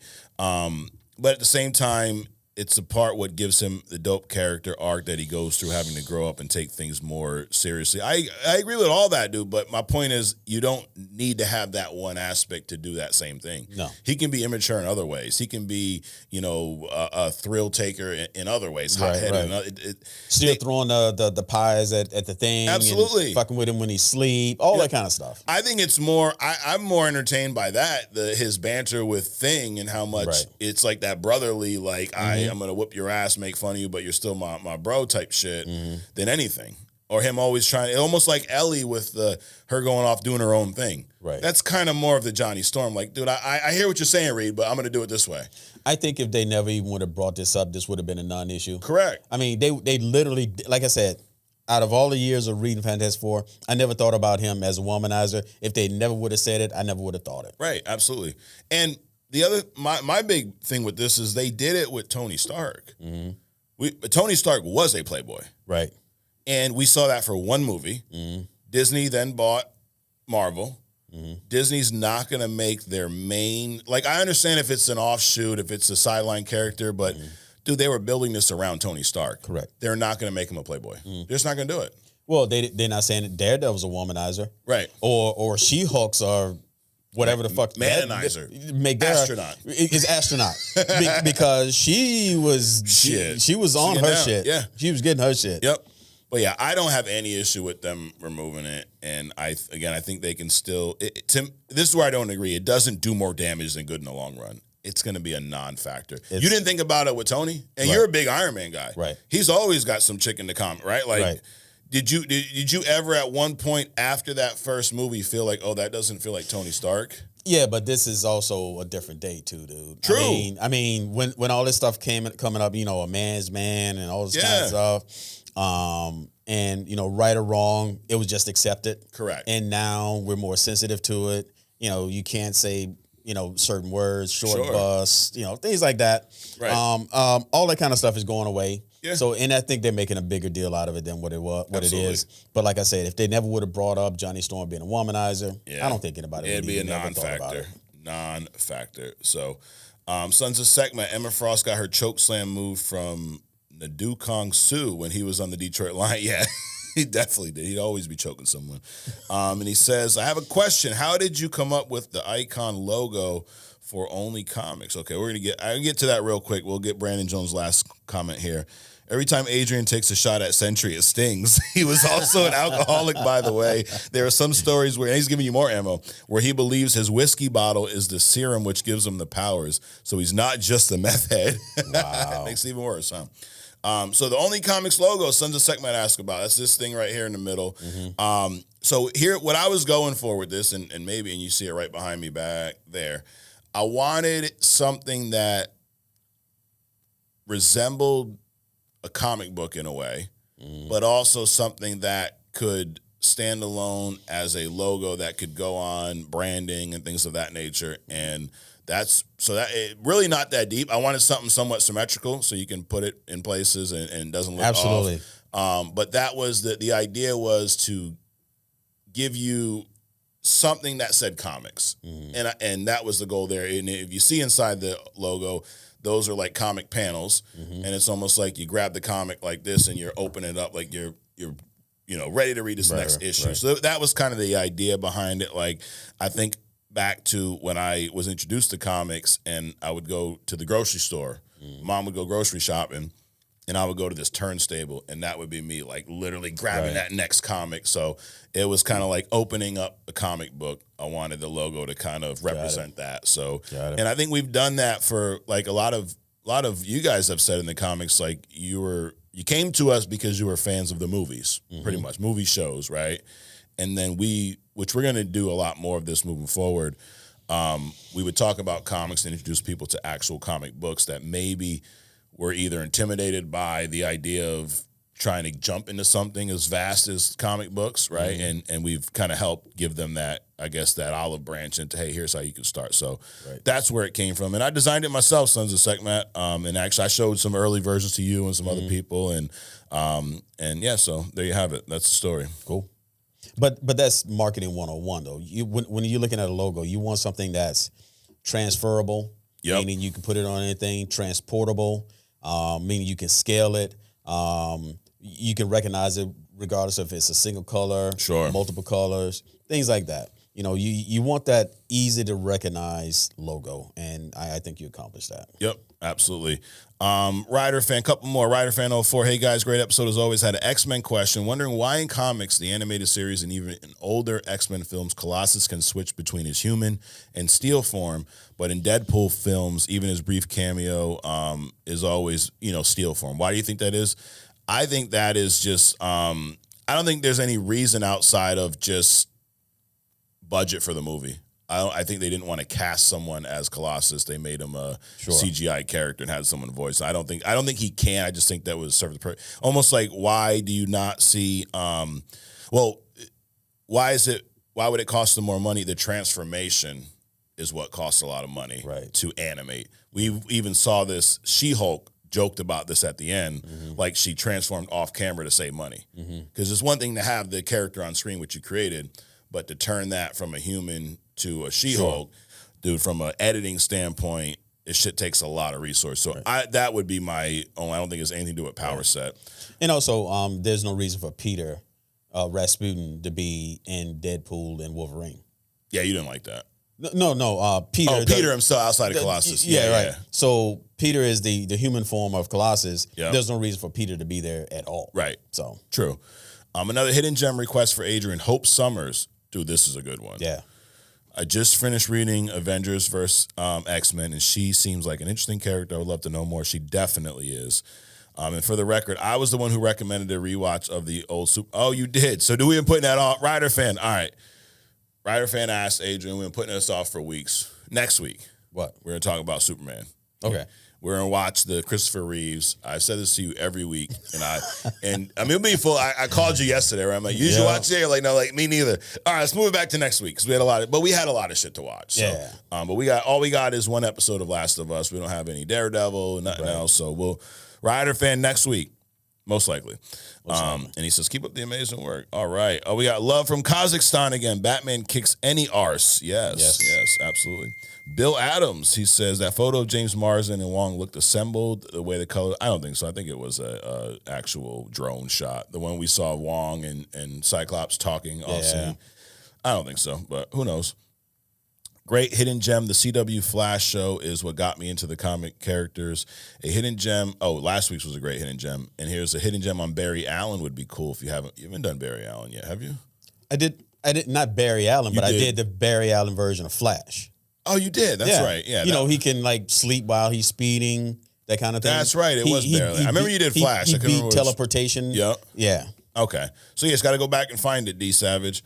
Let's see. I think that's about it. Let's see. Oh, here's one. Cheat mode. Can we get a hidden gem on organizations too, like Department H, AIM, League of Assassins, Court of Owls? Yeah, that's a good idea. I said I'd asked the hidden gem wizard Adrian. So, let's see. I think that's about it for these comics. You know what? If we can do a hidden gem on a city, Gotham, we can definitely do hidden gems on organizations. Absolutely. Which I think are fascinating, by the way. Yeah. Yeah, out of those, which one? I mean, not to spoil it, but which one would you want to do a hidden gem on? I'm always into the tech organizations. Hive, Shield, things like that. But I'm also into like what's the X-Men one? Hellfire Club. Yeah. Things like that. Yeah, Hellfire Club would be a cool one. Yeah. Real quick, a couple Spotify comments. Scott Bogdan says, do the team tournament, but how would you tackle the big teams? Justice League, Avengers, X-Men are damn near catch-alls. Yeah, we would have to kind of limit it to obviously you can't say the Avengers and have 47 characters. Right. You would have to pick so what we would do, we'd probably handpick those beforehand. Well, I mean, you can go with like the original team up, like the Justice League, right? Yeah. You got the Superman, Wonder Woman, Aquaman, Green Lantern, that team, right? Versus like the original X-Men, things like that. Yeah. Because obviously these teams, they even the Fantastic Four, the She-Hulk was on it at one time, Spider-Man was part of them at one time, right. So just keep with the original. I think you'd be good.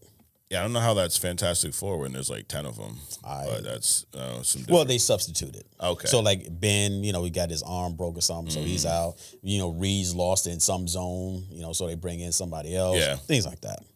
Got it.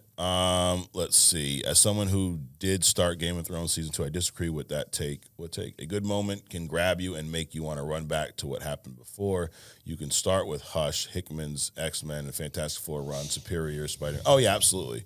You don't have to start with the origin. You can literally pop in anywhere. Sure. And then, let's see. Great show as always. Just saw Punisher's become an Avengers-level threat in the comics after making a deal with the Hand to resurrect his wife. I did not see that. More Rivals talk, says Majindil. I am a Thor main, but Emma with buffs to Penny. So many abilities. I'm forced to play more of Mag. Nothing wrong with that, but I want my Rivals to behold me. Okay. And then Memo Garcia says, so you're starting your own Oprah's book club for comics. Pretty much. So last we respond. Adrian, if you want to go to the wide shot real quick. Speaking of the comics, we do have, so we got Batman Absolute. Number 7 just dropped, so we got those on the store. Daredevil, Mayor Fisk, some trade paperbacks. Devil's Reign. So if you're watching Daredevil Born Again, really any of these 3 would be great. There's also another one that I should have here next week, maybe the week after, where it's like a kind of redo of his origin done by, I think, John Romita draws it, which is phenomenal. But these are all Daredevil Born Again. This was by Frank Miller and Mazzucchelli, the same duo that did Batman Year One. Okay. That's that big graphic number. Devil's Reign, if you've liked any of Born Again, check out Devil's Reign, dude. You see he's Mayor Fisk. You see a lot of these this task squad. They're called the Thunderbolts in here, but it's just task squad, but task force, but it's super powered individuals. But a lot of the same shit. They're hunting down vigilantes. And so that's a great story. And then we have the Hush trade paperbacks and the hardcover there. We are going to get into that in a couple weeks. So anyways, you can get those on onlycomicsmerch.com. But now, Adrian, the moment we've all been waiting for. Hidden gem. Who is it? Is it Katy Perry? No. Jeff Bezos. Yes. Okay. You got it. Wait, if I listen to your hidden gem, does that make me an astronaut? No. No. Damn it. But it does make you much smarter. Okay. All right. So this hidden gem I told you guys I was going to kind of lean on the DC side a little bit. So we're going to continue that this week. Okay. So this week's hidden gem is Atrocitus. Okay. Sounds badass, right? Mm-hmm. So you have the Green Lantern core, right? Well, you have the Lantern core. And in the Lantern core, there's like 11 colors. You know, you got black, yellow, red, violet, sapphire. You got all these different things, and they all mean different things, and you get your powers from different reasons, right? Yeah. And I mentioned Rage earlier. Well, Atrocitus, so you let me give you his backstory a little bit. So the Guardians that created the Lantern Corps, the Green Lantern Corps, back in the day, they made these androids, right? And we talking millennia ago. And these androids had a little, glitch in the programming, and they just started going around like wiping people out across the whole universe and stuff. Yeah. So that's how the Guardians and their policing, like America, they just got to go and police every nation, right? So the Guardians, they created these androids. They went around, they started killing everybody. So and what they did was, during this time, they call them the rogue manhunters, right? And these rogue manhunters, they went to this species from which Atrocitus is from. They killed his wife. Matter of fact, they wiped out everybody on his planet except for like 4 people in him. So he's obviously enraged. He wants revenge against the Guardians and anybody that's between him and the Guardians. So any of the Lanterns that ever comes across him, he's going to take them out to get to the Guardians because they killed everything that he knew, basically. Yeah. So that's how he got started. So Atrocitus actually created the Red Lantern Corps. Okay. So through occultism and magic, he actually the Guardians, they created the lanterns, and then they created the rings from which it gets its power from the lanterns, and then whoever wears the ring, their will, when it comes to the Green Lantern Corps, provides the power, the constructs, and so on and so forth. Well, Atrocitus, he was so enraged. His rage was to such a degree, he used magic basically to create the red battery, the red lantern, and then all the rings that was associated with it. So he was the first. He and his team, they went around, and basically their whole goal was to defeat the Guardians and basically pay back, killed his wife, all the other kind of stuff. So he's this massive entity. Now he's the first one where he actually himself created all this stuff, as opposed to all the other rings came from these Owens. So powers, with his physiology. So first of all, he's extremely long-lived, because throughout his exploits, going back and forth with the Guardians, he's been in prison. I mean, he was in prison for like millennia himself. So very long-lived, superhuman strength, durability. He's somewhat like looks like a demon. Got claws, the teeth, the whole red thing going on. But boundless rage, the magic, the occultism, that's what he uses in order to, continue his group. Now, the ring themselves is different. It's definitely different than every other ring. So first of all, it feeds off of rage. Yeah. It allows the wearer to feed off of the rage of other people. It allows the wearer to influence or detect rage in you and to bring that out of you, which then makes you a recruit for the Red Lantern team. It is, what else we got? Rage plasma. In other words, when it projects energy like the Green Lantern ring, it projects, but the energy looks more like blood than it does just energy coming out, right? It can create the constructs, the force fields. It enables the wearer to fly. Obviously, escape velocity, unlike, what the minivan crew did the other day. Escape Earth velocity, fly through space, protects them while they're in space, protects them against all of the debris and all this other kind of crap they come across. Rage transformation, it allows them to, so when they take on the ring, the rage replaces their heart and the blood in their body with this rage plasma. Shit. So, and it's beneficial because the Black Lanterns basically, if you're not familiar with them, the Black Lanterns, they basically can resurrect the dead and they become, so there's been like a Black Lantern, Superman, Black Lantern, this, so on and so forth. Well, the Black Lanterns, what they like to do is rip your heart out. Well, the Red Lantern is kind of immune to that because they don't actually have a heart to get ripped out. It's just energy. So that comes into play.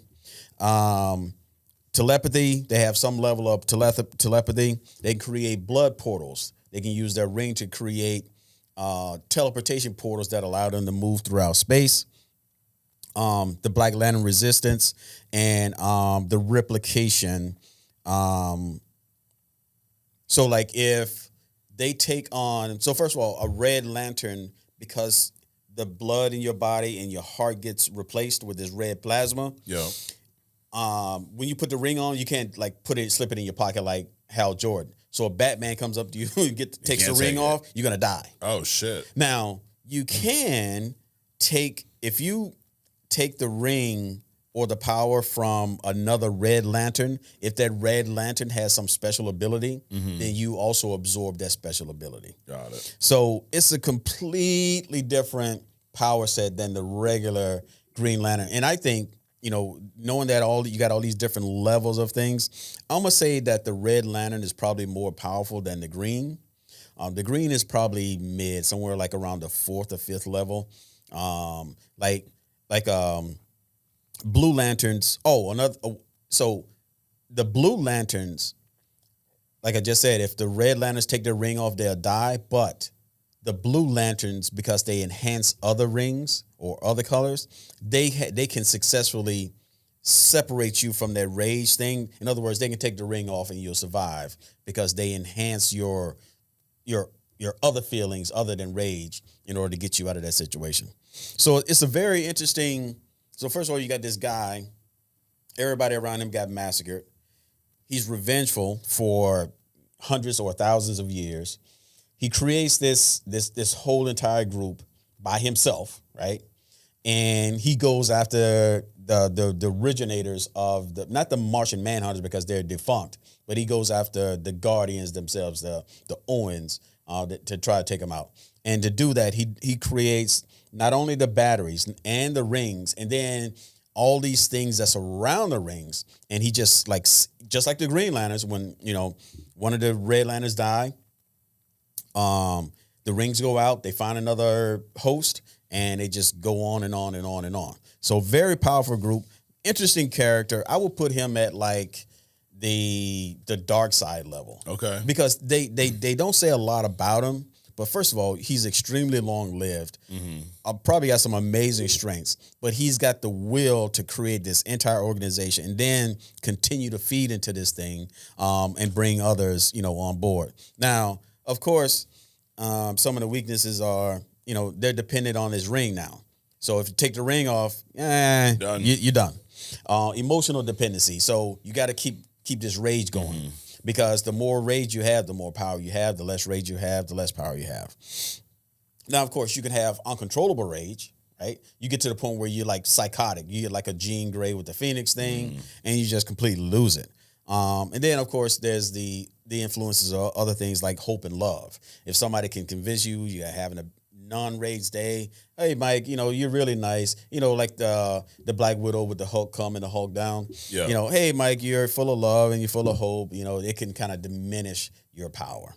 So those are the weaknesses. Now, like I said, only a Blue Lantern can remove a red ring from his owner safely, and that's only happened twice.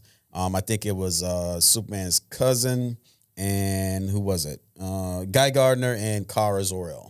So if a Blue Lantern removes the ring, the guy won't die. Correct. But if anyone else does, or even if they do it themselves, right? They're done. Because the dependency is that the ring has become their life support system. Right. It literally. So when they put on the ring so you can have a simple transformation from your clothes change Yo. to your heart and your blood. So it's there's a term for it, but basically what they do is your heart and your blood liquefies and you vomit it out. That's another power too. They can actually expel this red plasma out of their body. Yeah. It's like a combination of, like acid and plasma or something. So that's also, besides the ring projecting energy, they can vomit this fucking shit out. It's extremely corrosive. Got it. So that's another thing. So yeah, it literally replaces their heart and their blood. So, and it's their life support system. So they separate themselves from it. They don't have their heart and their blood, so they die. Got it. So, Atrocitus. Wow. Another great hidden gem, Adrian. Now, is Atrocitus an astronaut or no? He is most definitely an astronaut. Okay. You never know nowadays. For a long time now. Yeah. It's been a while. You just never know, Adrian. You could be one, you couldn't. You just, the right place at the right time, I guess. That's timing. But another great hidden gem, Adrian. We are going to wrap up the show today with some agree to disagree. And I got 9 today, in my opinions. So what we're I'm going to throw these at you, Adrian, and you are going to let me know, in your opinion, if you agree, or you're going to let me know if you agree or not. Pretty simple. Right. And then a lot of our friends out there, or people that are not our friends, or maybe one day they'll be our friends, they're going to argue about it. They're going to say things like, you're wrong. That's not how it works. That's not a fact. And really, none of this is fact because it's made up characters. Absolutely. Made up stories. And it's all for our entertainment. Okay. That's it. So that's we should say at the beginning. The views in this podcast don't express the views of anyone. It's just for entertainment purposes only. And you should fact check everything that we say. Right. But anyways, are you ready? Let's do it. Let's fucking go. All right, number 1, we're coming in hot. Contrary to popular belief, Katy Perry is not an astronaut. Katy Perry is not an astronaut. Yeah. I agree. You agree. The Fantastic Four First Steps did not gender swap Silver Surfer. Shalabal is from the comics, so everybody needs to calm the fuck down. Agree. There's nothing wrong with the Silver Surfer CGI. To be determined. Okay, so you don't agree yet. Well, so far, I would say no. There's nothing wrong with it. Okay. Johnny Storm not being a womanizer in Fantastic Four First Steps will have no impact on the character. I agree. Like, everybody calm down. That's the theme today. Woosah, okay? The Last of Us Season 1 was better than Daredevil Born Again. I disagree. Okay. All right. It was different, though. It was different, okay. And that's not an I love Daredevil Born Again, but it was definitely better than the first few episodes of the season. Daredevil Born Again was better than the Penguin. I disagree. Joel's actions were completely justified at the end of season 1. I agree.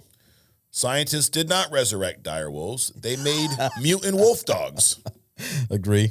Which is still impressive, though. Right. Like, kudos. Good job. Let's call it like what they did. Yeah. It's like they tell you what they did. I mean, again, you took what was it? Like a 16,000-year-old tooth and a 70,000-year-old fucking skull.